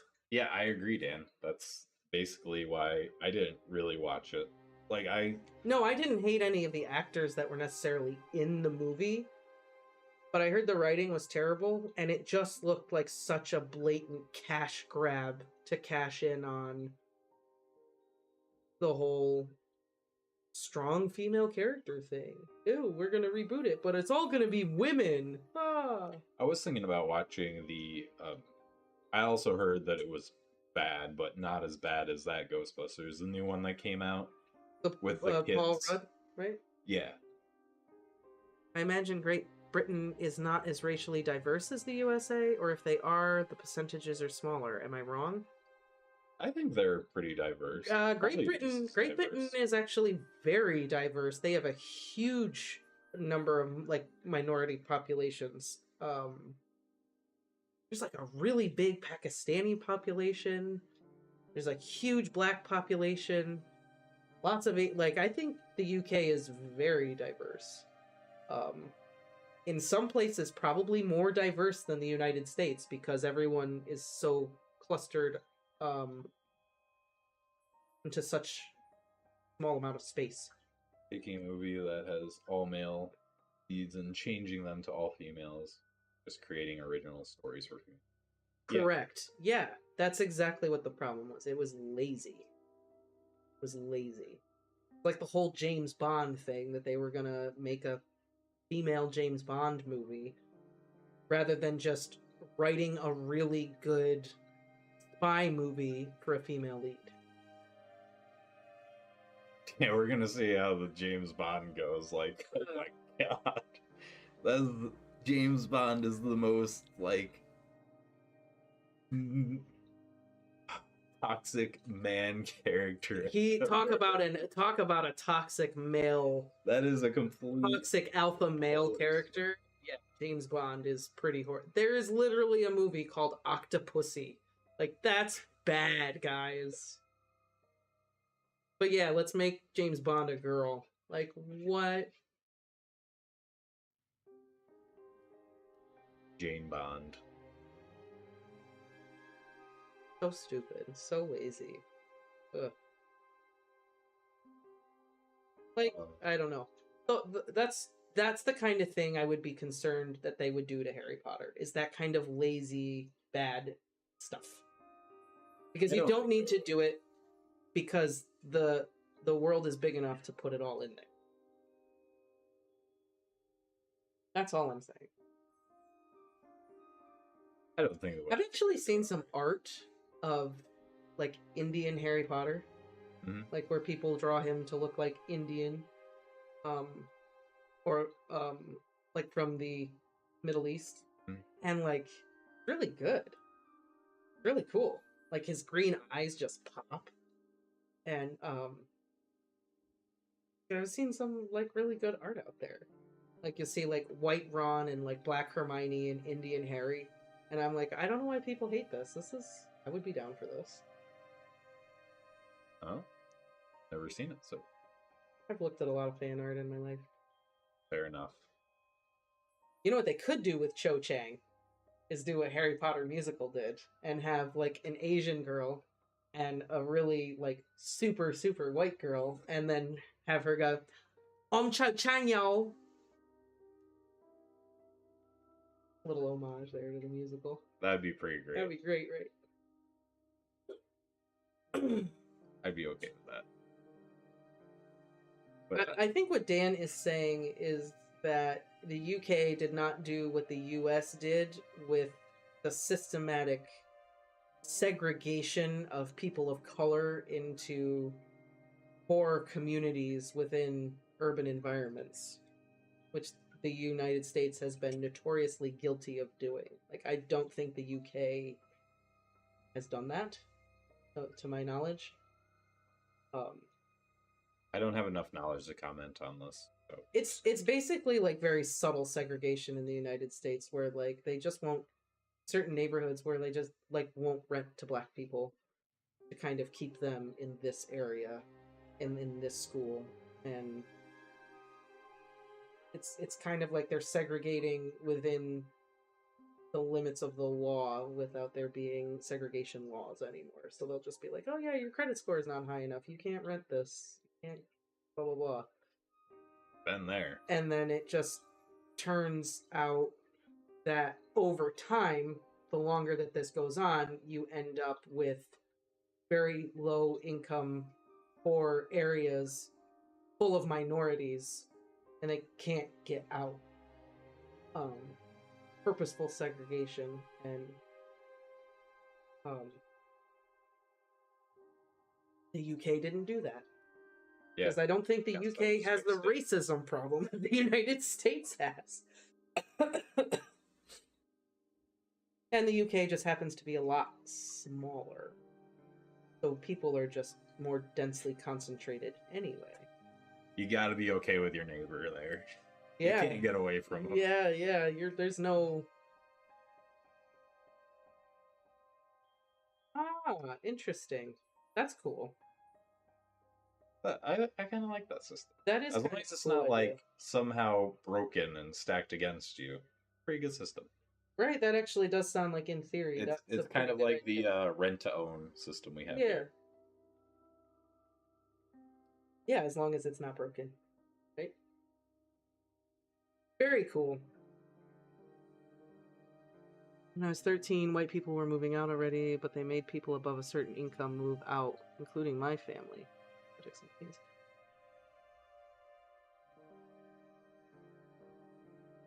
Interesting. Oh.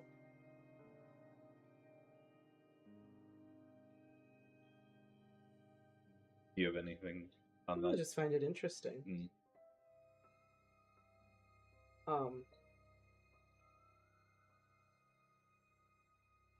No, not really. I mean, I could talk I about don't it. because you're talking about all that. I was just, I mean, I could like I said, like talk a lot more about it. I don't feel like I Okay. have enough knowledge on this subject to really comment on it. So. Yeah, I was just gonna say, is that yeah, that sucks, Melanie. All the money left, and the poor people just got stuck, and that's what happens. Yep, and then you gotta do what you gotta do. I mean, that's what happened to the town near where we live. A lot of money, a lot of companies, a lot of money, a lot of wealthy people left the area, and now there's just a lot of poor people and a lot of drugs, and it's really sad. Because there's nothing to help these people lift themselves out of their poverty. They're stuck in a cycle. So, I literally watched it happen. Yeah, you end up with these groups of poor people, and then you have this side of the poor people that need to make money, so they start selling drugs, and then you have this side that doesn't have anything to do and needs to kind of forget their situation, so they buy the drugs, and then it just starts in this downward spiral.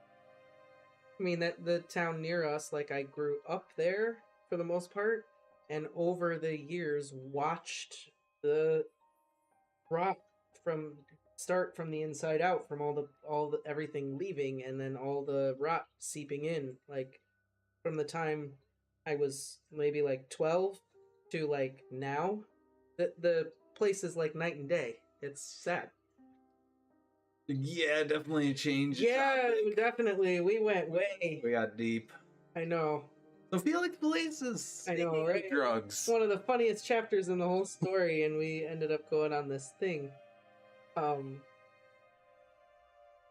Which I hope did I explain myself well with the whole concerns I have about reboots? Did that sound okay? No, the feminists are gonna come after you. I am being serious. Like, did that sound... No, I got what you meant. Okay, I felt like I was not articulating myself well, because I feel like it's very hard to say that without people taking it the wrong way. Because people will be taking a lot of stuff the wrong way. Well, yeah. But this isn't Twitter. Come on. No, it's not Twitter. YouTube comment section can get bad, but nothing like Twitter. But... You said this on Twitter, you're done.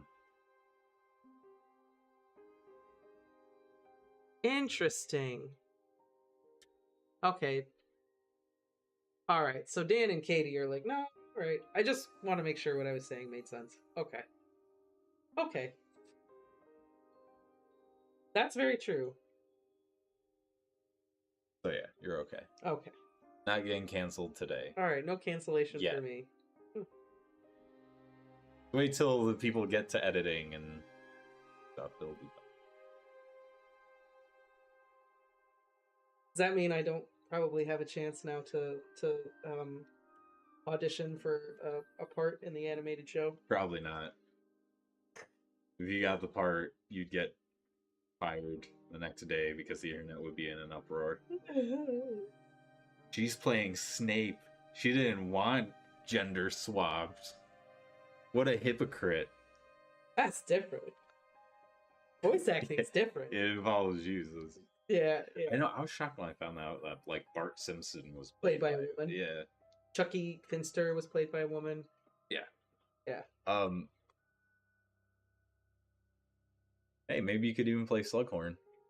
I'd be a great Slughorn.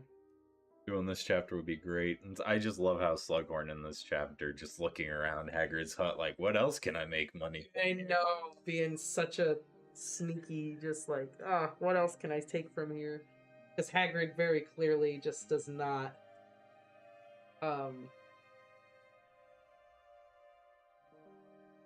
care about the monetary value of the stuff he uses. It's just about what's the practical use for all this stuff. And Hagrid and Slughorn are just complete opposites, and the contrast in this chapter is so great. Hagrid is just like, oh, unicorn hair, it's great for, helping other creatures feel better.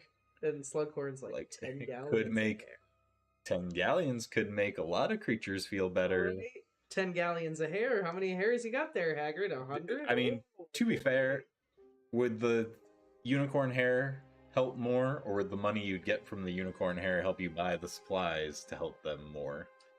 Well, what if unicorn hair has like... I feel like there's a balance between Slughorn and Hagrid that would be the perfect balance. Maybe. I think they're two extremes. Yeah, they are. Where if Hagrid was thinking, well, I could sell this, get all this money, and buy all this other supplies that could help my creatures. I also love all the direct to booktube callbacks with the spider going into the forest, the memory that Tom Riddle shows Harry of Hagrid with Aragog in the cupboard, like they mention that very specifically, like all the parallel drawing between 2 and 6 is really good. Unicorn hair been better stitches for Arthur's snake bite? That was a good question. Magical stitches possibly help magical wounds? It's probably not as potent. Probably pretty potent, but I bet it's not as potent as basilisk venom. I mean, maybe... I wonder if Dumbledore, tried to convince Fawkes, can you just cry? Just a little bit. It's one tear. No, not for... I mean, maybe for that, too. But also, Arthur. Oh. And that's how he got better. Just brought Fawkes for a hospital visit. Let's cry a little bit, Fawkes. Cry, Fawkes. Pinch Fawkes' foot. Cry! Your mother didn't love you, Fawkes. She gave you up before you were even hatched. That is a good question, too. How thin is the unicorn hair? Because, I mean, horse hair can get pretty thick. Because it pulls out of their tail, and the tail's hair is pretty coarse and thick. Yeah. Yeah, they wouldn't want to get stitched with that. I think it would depend on where it comes from, and I want to know what they're doing with the acromantilla venom. Is it sold in a drug as a drug in small quantities? Yeah, that was my question. It's 100 galleons a pint. What are you doing with it? Maybe it's used in medical treatments of some kind. I mean, it could be. What is it? Horseshoe crab blood. What do they use that for? Oh, yeah. I know what you're talking about. I don't remember what they use it for, but yeah. They make some sort of medication. I can't think of it right now. Slughorn. He may pursue wealth and comforts for himself a little too much, but he's clearly proof that not all Slytherins are evil. Hashtag not all Slytherins. Touche. Yeah, Slughorn does throw a wrench in my theories that all Slytherins are awful people. Mm-hmm. There you go. Slughorn is the balance, he has that mentality of himself first, but he doesn't push that as far to affect other people. Dumbledore discovered 12 uses for dragon's blood. Wonder if all of those were medical. Sorting Hat never says Slytherins are evil, just cunning and ambitious. Right, but everyone Cunning likes... and ambition can lead to evil tendencies. Maybe not evil tendencies, but You just are hell-bent on, like, nope, Slytherins are bad. well, no, I think Slytherins are bad. it shows in Slughorn, you know, he has the cunning and ambition, but his cunning and ambition stops where other people start. But sometimes when you put all that together, what do you look? I'm looking at Bobon.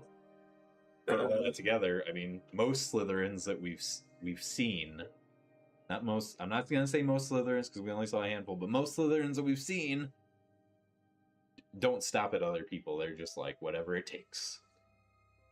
Also, we see them through the prejudiced view of Harry, who is jaded against Slytherin to begin with. Well, that's why I'm biased. trying not to get into the whole Slytherin conversation. Yep. Also, Draco. Draco does redeem himself. Draco is who he is, made by his parents. Yeah. And once he really... Which makes you think. Was Draco a Slytherin because the Sorting Hat chose him to be Slytherin, or did he choose it? Well, we'll never know. We will never know, but that's something to think about. I think Draco's pretty Slytherin. But at the end, you know, you see he's just doing all this stuff to, like, please his parents, and he thinks he should do it. Like, right. Deep down, It's the Sorting Hat... Was the Sorting Hat kind of, like, on the fence like he was with Harry? No. That Harry chose? No, because the Sorting Hat... No, because the Sorting Hat barely touched his head when it shouted Slytherin. In the first book, Harry sees, like, the Sorting Hat barely sat on his head before the hat yelled Slytherin. Fair enough. But maybe Draco was like, Slytherin, Slytherin, Slytherin. No, I don't think so, because I don't think it would have gone that fast. Fair. Draco's problem is that he's cunning and ambitious, but it's just being focused in the wrong direction.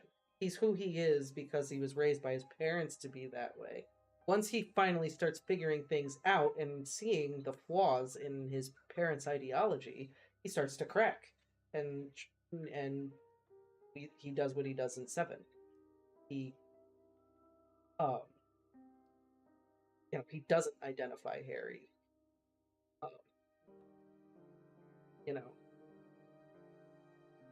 Yeah, that's fair. Well, it didn't, benefit his ambition.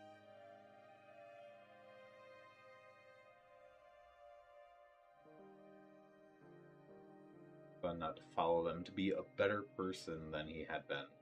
He changed after he broke away from his parents a bit. Right. In a similar that. way to Draco, Ron also wanted to be in Gryffindor because of all of his family. It's the same thing. Mm-hmm. Just two sides of the same coin. Also in the same way that, like, Sirius didn't want to be in Slytherin because of all of his family. Another good Slytherin, or at least a Slytherin who, turned it around. Regulus Black. Died a hero. That's true. Hi. That's because his ambition was to protect Creature. Well, it became his ambition once he realized what happened to Creature. Yeah. Where are you going? Regulus is the best, right? Regulus is the best Slytherin there was. Maybe Slughorn. I don't know. It's close. I mean, best Slytherin there ever was really was Snape, but... Okay. He was the first member of Spew. Looking hard in his mind. Oh, Dan agreed with me that, yeah, maybe Draco was just thinking Slytherin hard in his mind. You know, it's like, how much of it is what the Sorting Hat can, like, really see in you, and how much of it is, like, your mindset. Your choices. Yeah. I mean, Dumbledore says to Snape, sometimes I think we sort too soon. Exactly. You know, we could talk a lot about this. Oh yeah, Ben just said it too. Sometimes I wonder if we sort too soon. Yeah. We could discuss that quite a lot. Sometime. I feel like that would cause more issues in the wizarding community, though, if it was like a graduation thing where everyone got sorted. It does. It's still. Katie says it's still a choice. It overrides what the hat might think, which we do see with Harry. It's fair. So at the very, very end, at the end of the day, it always still is a choice. I'm just picturing like a true blood Hufflepuff who chose to be in Slytherin to appease his family or something. Like the hat's just like, It could be great, you know, and Hufflepuff would help you on your way to greatness. Slytherin. No? Are You sure? Better be Slytherin. They're gonna eat you alive, kid. yeah. I'm just picturing this bubbly person in like the Slytherin common room. Hey guys, how's it going? Shut up. But Slytherins could be bubbly, I'm sure.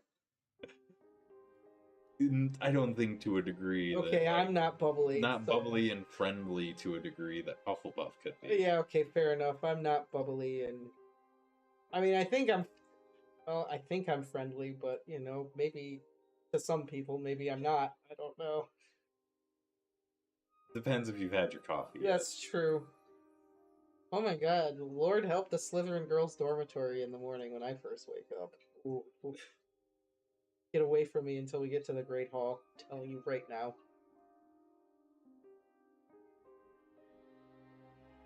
You're probably wanting to be in Gryffindor because Sirius and Lupin had already been sorted into Gryffindor. I would think so, yeah, for sure. I mean, Peter was almost a hat stall, too, I think. Well, Peter was like really close friends with Harry. Zachariah Smith Harry's wasn't dad. bubbly or nice. That's true. Zachariah Smith is a douchebag. He's a Hufflepuff. That's true. I'm not saying there aren't exceptions to the rule. I'm talking about the rule. Well, according to you, the rule is that Slytherins are serious and grumpy and not friendly. I didn't say that they were That's the vibe I'm getting off. serious and grumpy. That they were friendly, unless that friendship will set them up better. Slytherin They're is- just very choosy about who they're friends Well, that's with. because you make your real friends in Slytherin. Yeah, some of the Hufflepuffs were jerks. Justin Finch Fletchley, Ernie Macmillan talking mad shit about Harry in book 2. Mhm. Yeah, Hufflepuffs. One of your nieces is a Slytherin. She's clever and great at negotiating and organizing. Very nice. Oh, well, Very she's going to nice. be a boss somewhere. I Maybe mean, work on Wall Street. Cedric Diggory. Oh, med school. There you go. Was a good Hufflepuff. And Rowling rewarded him by killing him. Yeah. It's what happens. And then we get He's Zachariah too Smith. good. Susan Bones was supportive. What was Susan Bones? She a Slytherin or what was she? No, I think she's a Hufflepuff. Oh, okay. Couldn't remember. Hannah Abbott is who Neville Longbottom ends up marrying. Ooh la la. Mm, Lucky her. Being the real hero of the story. what a catch. Neville No. Longbottom. I know, right?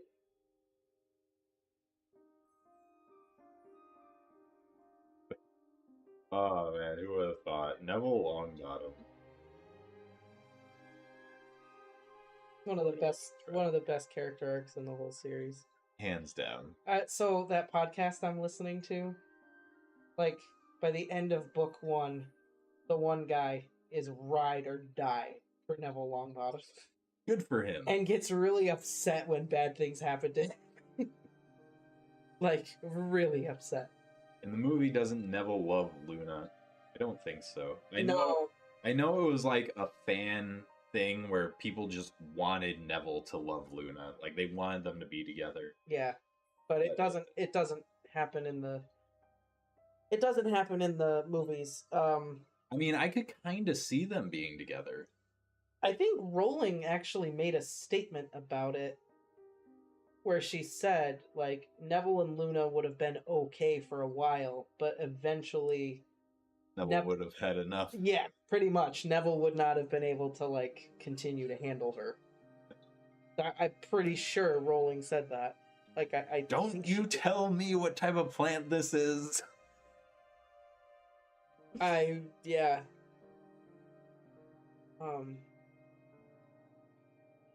Neville has the hots for Luna. I mean, maybe they did date for a time. You never know. Like, Maybe it just didn't work out.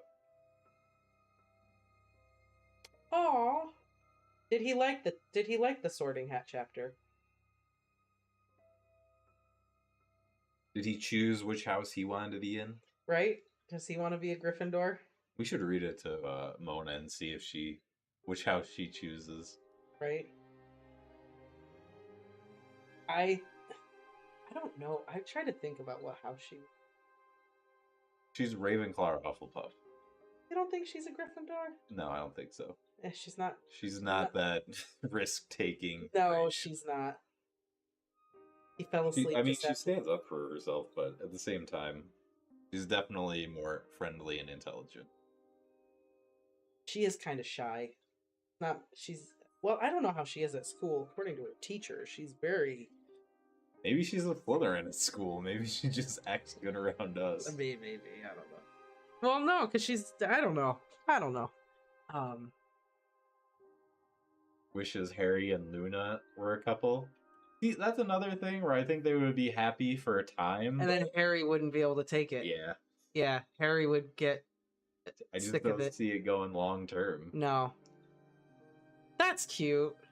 Harrison wants to be in Ravenclaw because Katie's in Ravenclaw. Actually, That's very Ramona's going to want to be in Ravenclaw because it's blue. Her favorite color is dark blue. And I'm sure she will say, Mama, you're in Slytherin? They're the bad guys. That's probably what she would say. Harrison is all for on a daily basis. Yeah, that's why I think that's good. That's awesome. You gotta try new things out, figure out where you want to be. Yeah, it's absolutely. Try out, see what Slytherin gets you on this day. See what Gryffindor gets you on this day. A little Hufflepuff here, a little Ravenclaw here. Luna ends up marrying Newt Scamander's grandson or something. Or Newt Scamander's great nephew or something like that. I feel like that's also a good choice. And then they travel the world discovering new species together. Mostly Slytherin though. Ah, very nice. Very nice.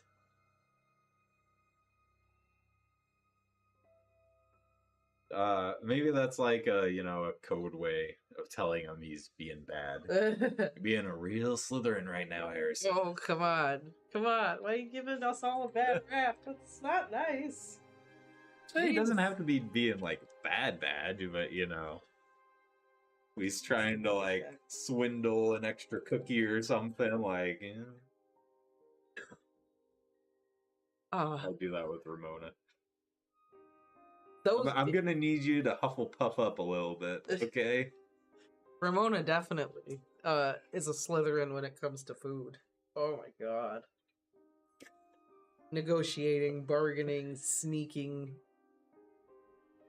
So crazy. Yeah, like a Slughorn. Yeah. Yeah. That's what she does.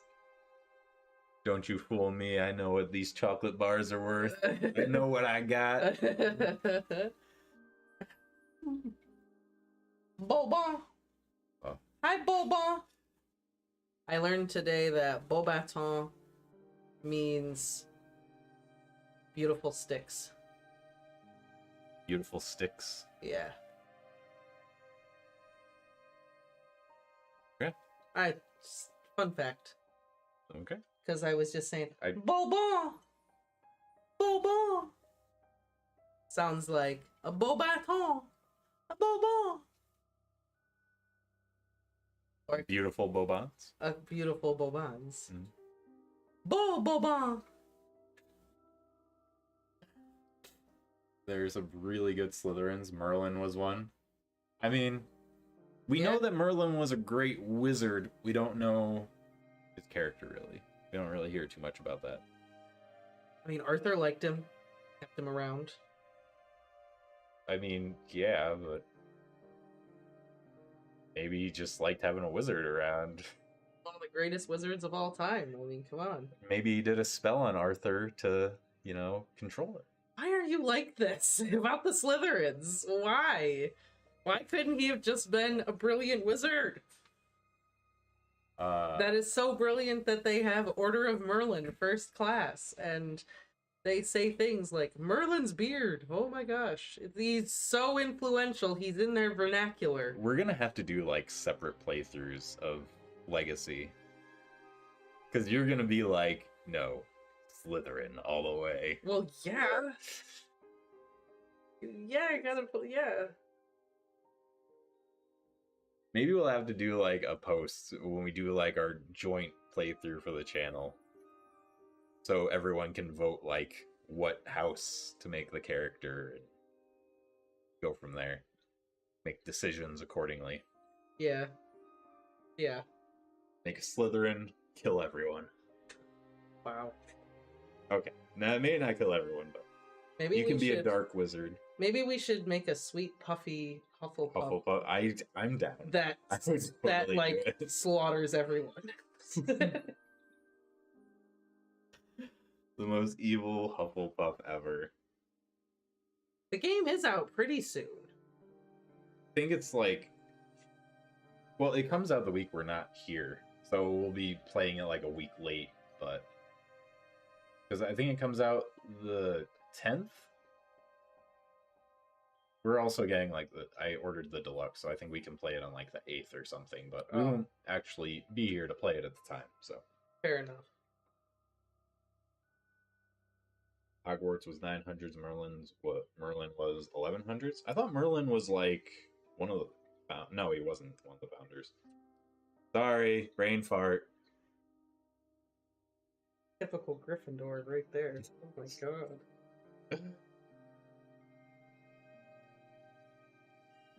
But yeah, I would think Hogwarts would be the 900s because it's what, like 1990s, early 1990s when the books take place, and Hogwarts was founded 1,000 years ago. So I would say about the 900s was when Hogwarts was founded. Okay, there it And is. I don't know much about Arthurian legend and when it's supposed to take place. I mean, medieval Europe. I think it was probably around like 1100, 1200. I would think so, but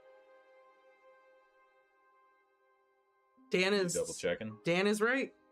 12th Yeah. century. Kicked off in the early 12th century. All right, there we go. Math on point. Good job, Dan. Oh, wait, hang on. No. That's when the stories took off. I take it back. Merlin was 500s. Uh-oh. Yeah. This says the like Arthurian legend itself takes place in the 6th century. Uh-oh. What? That? No, it doesn't add up. It can't Why? work. Why? Hogwarts was created in the 900s, and Merlin was alive in the 500s. I mean, I know wizards live a long time, but I don't think 500 years. Why would he need to live? Oh, so how would he be a Slytherin? Ah, okay, I got you. Yeah. I got what you're saying.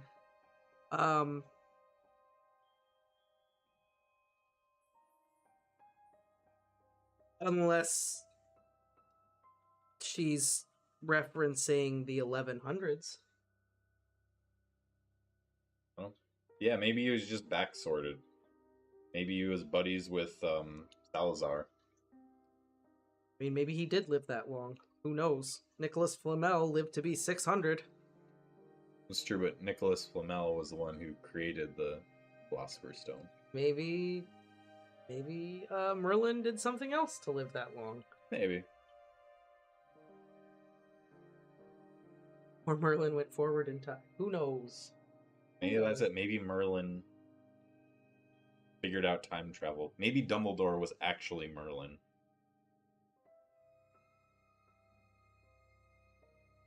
I don't know. This stone is from King Solomon. I don't know enough about Arthurian legend.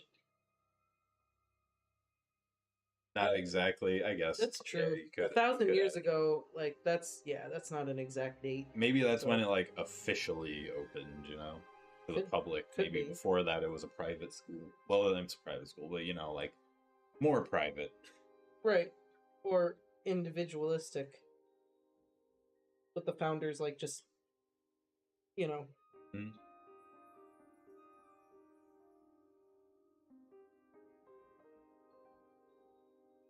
But Hi.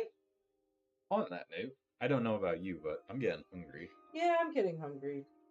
So I also now have a whoa. I think it's about that time. There was but a- maybe we'll do a little bit more research on Merlin and the beginning of Hogwarts and see how that all matches up. While to become what it is today, yeah, Master Apprentice before Hogwarts was founded. Which Harry Potter wiki? Because the Harry Potter lexicon is really the one that I trust. Hogwarts was founded. Yes, they are. The Weasley characters are definitely modeled after Arthurian legend. That is definitely true. I mean, everything adds up to. I think you're probably right, James, where it's 990 BC. So I think the Merlin thing may be just an error on Rowling's part.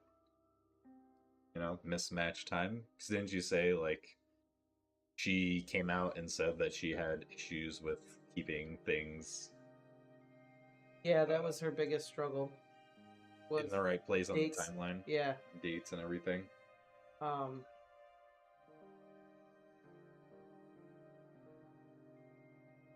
I mean, there's lots of Arthurian legend in Harry Potter.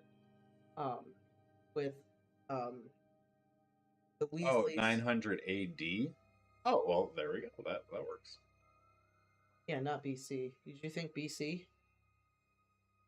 Yeah. Oh, no wonder you were having a struggle. Like, I don't know why.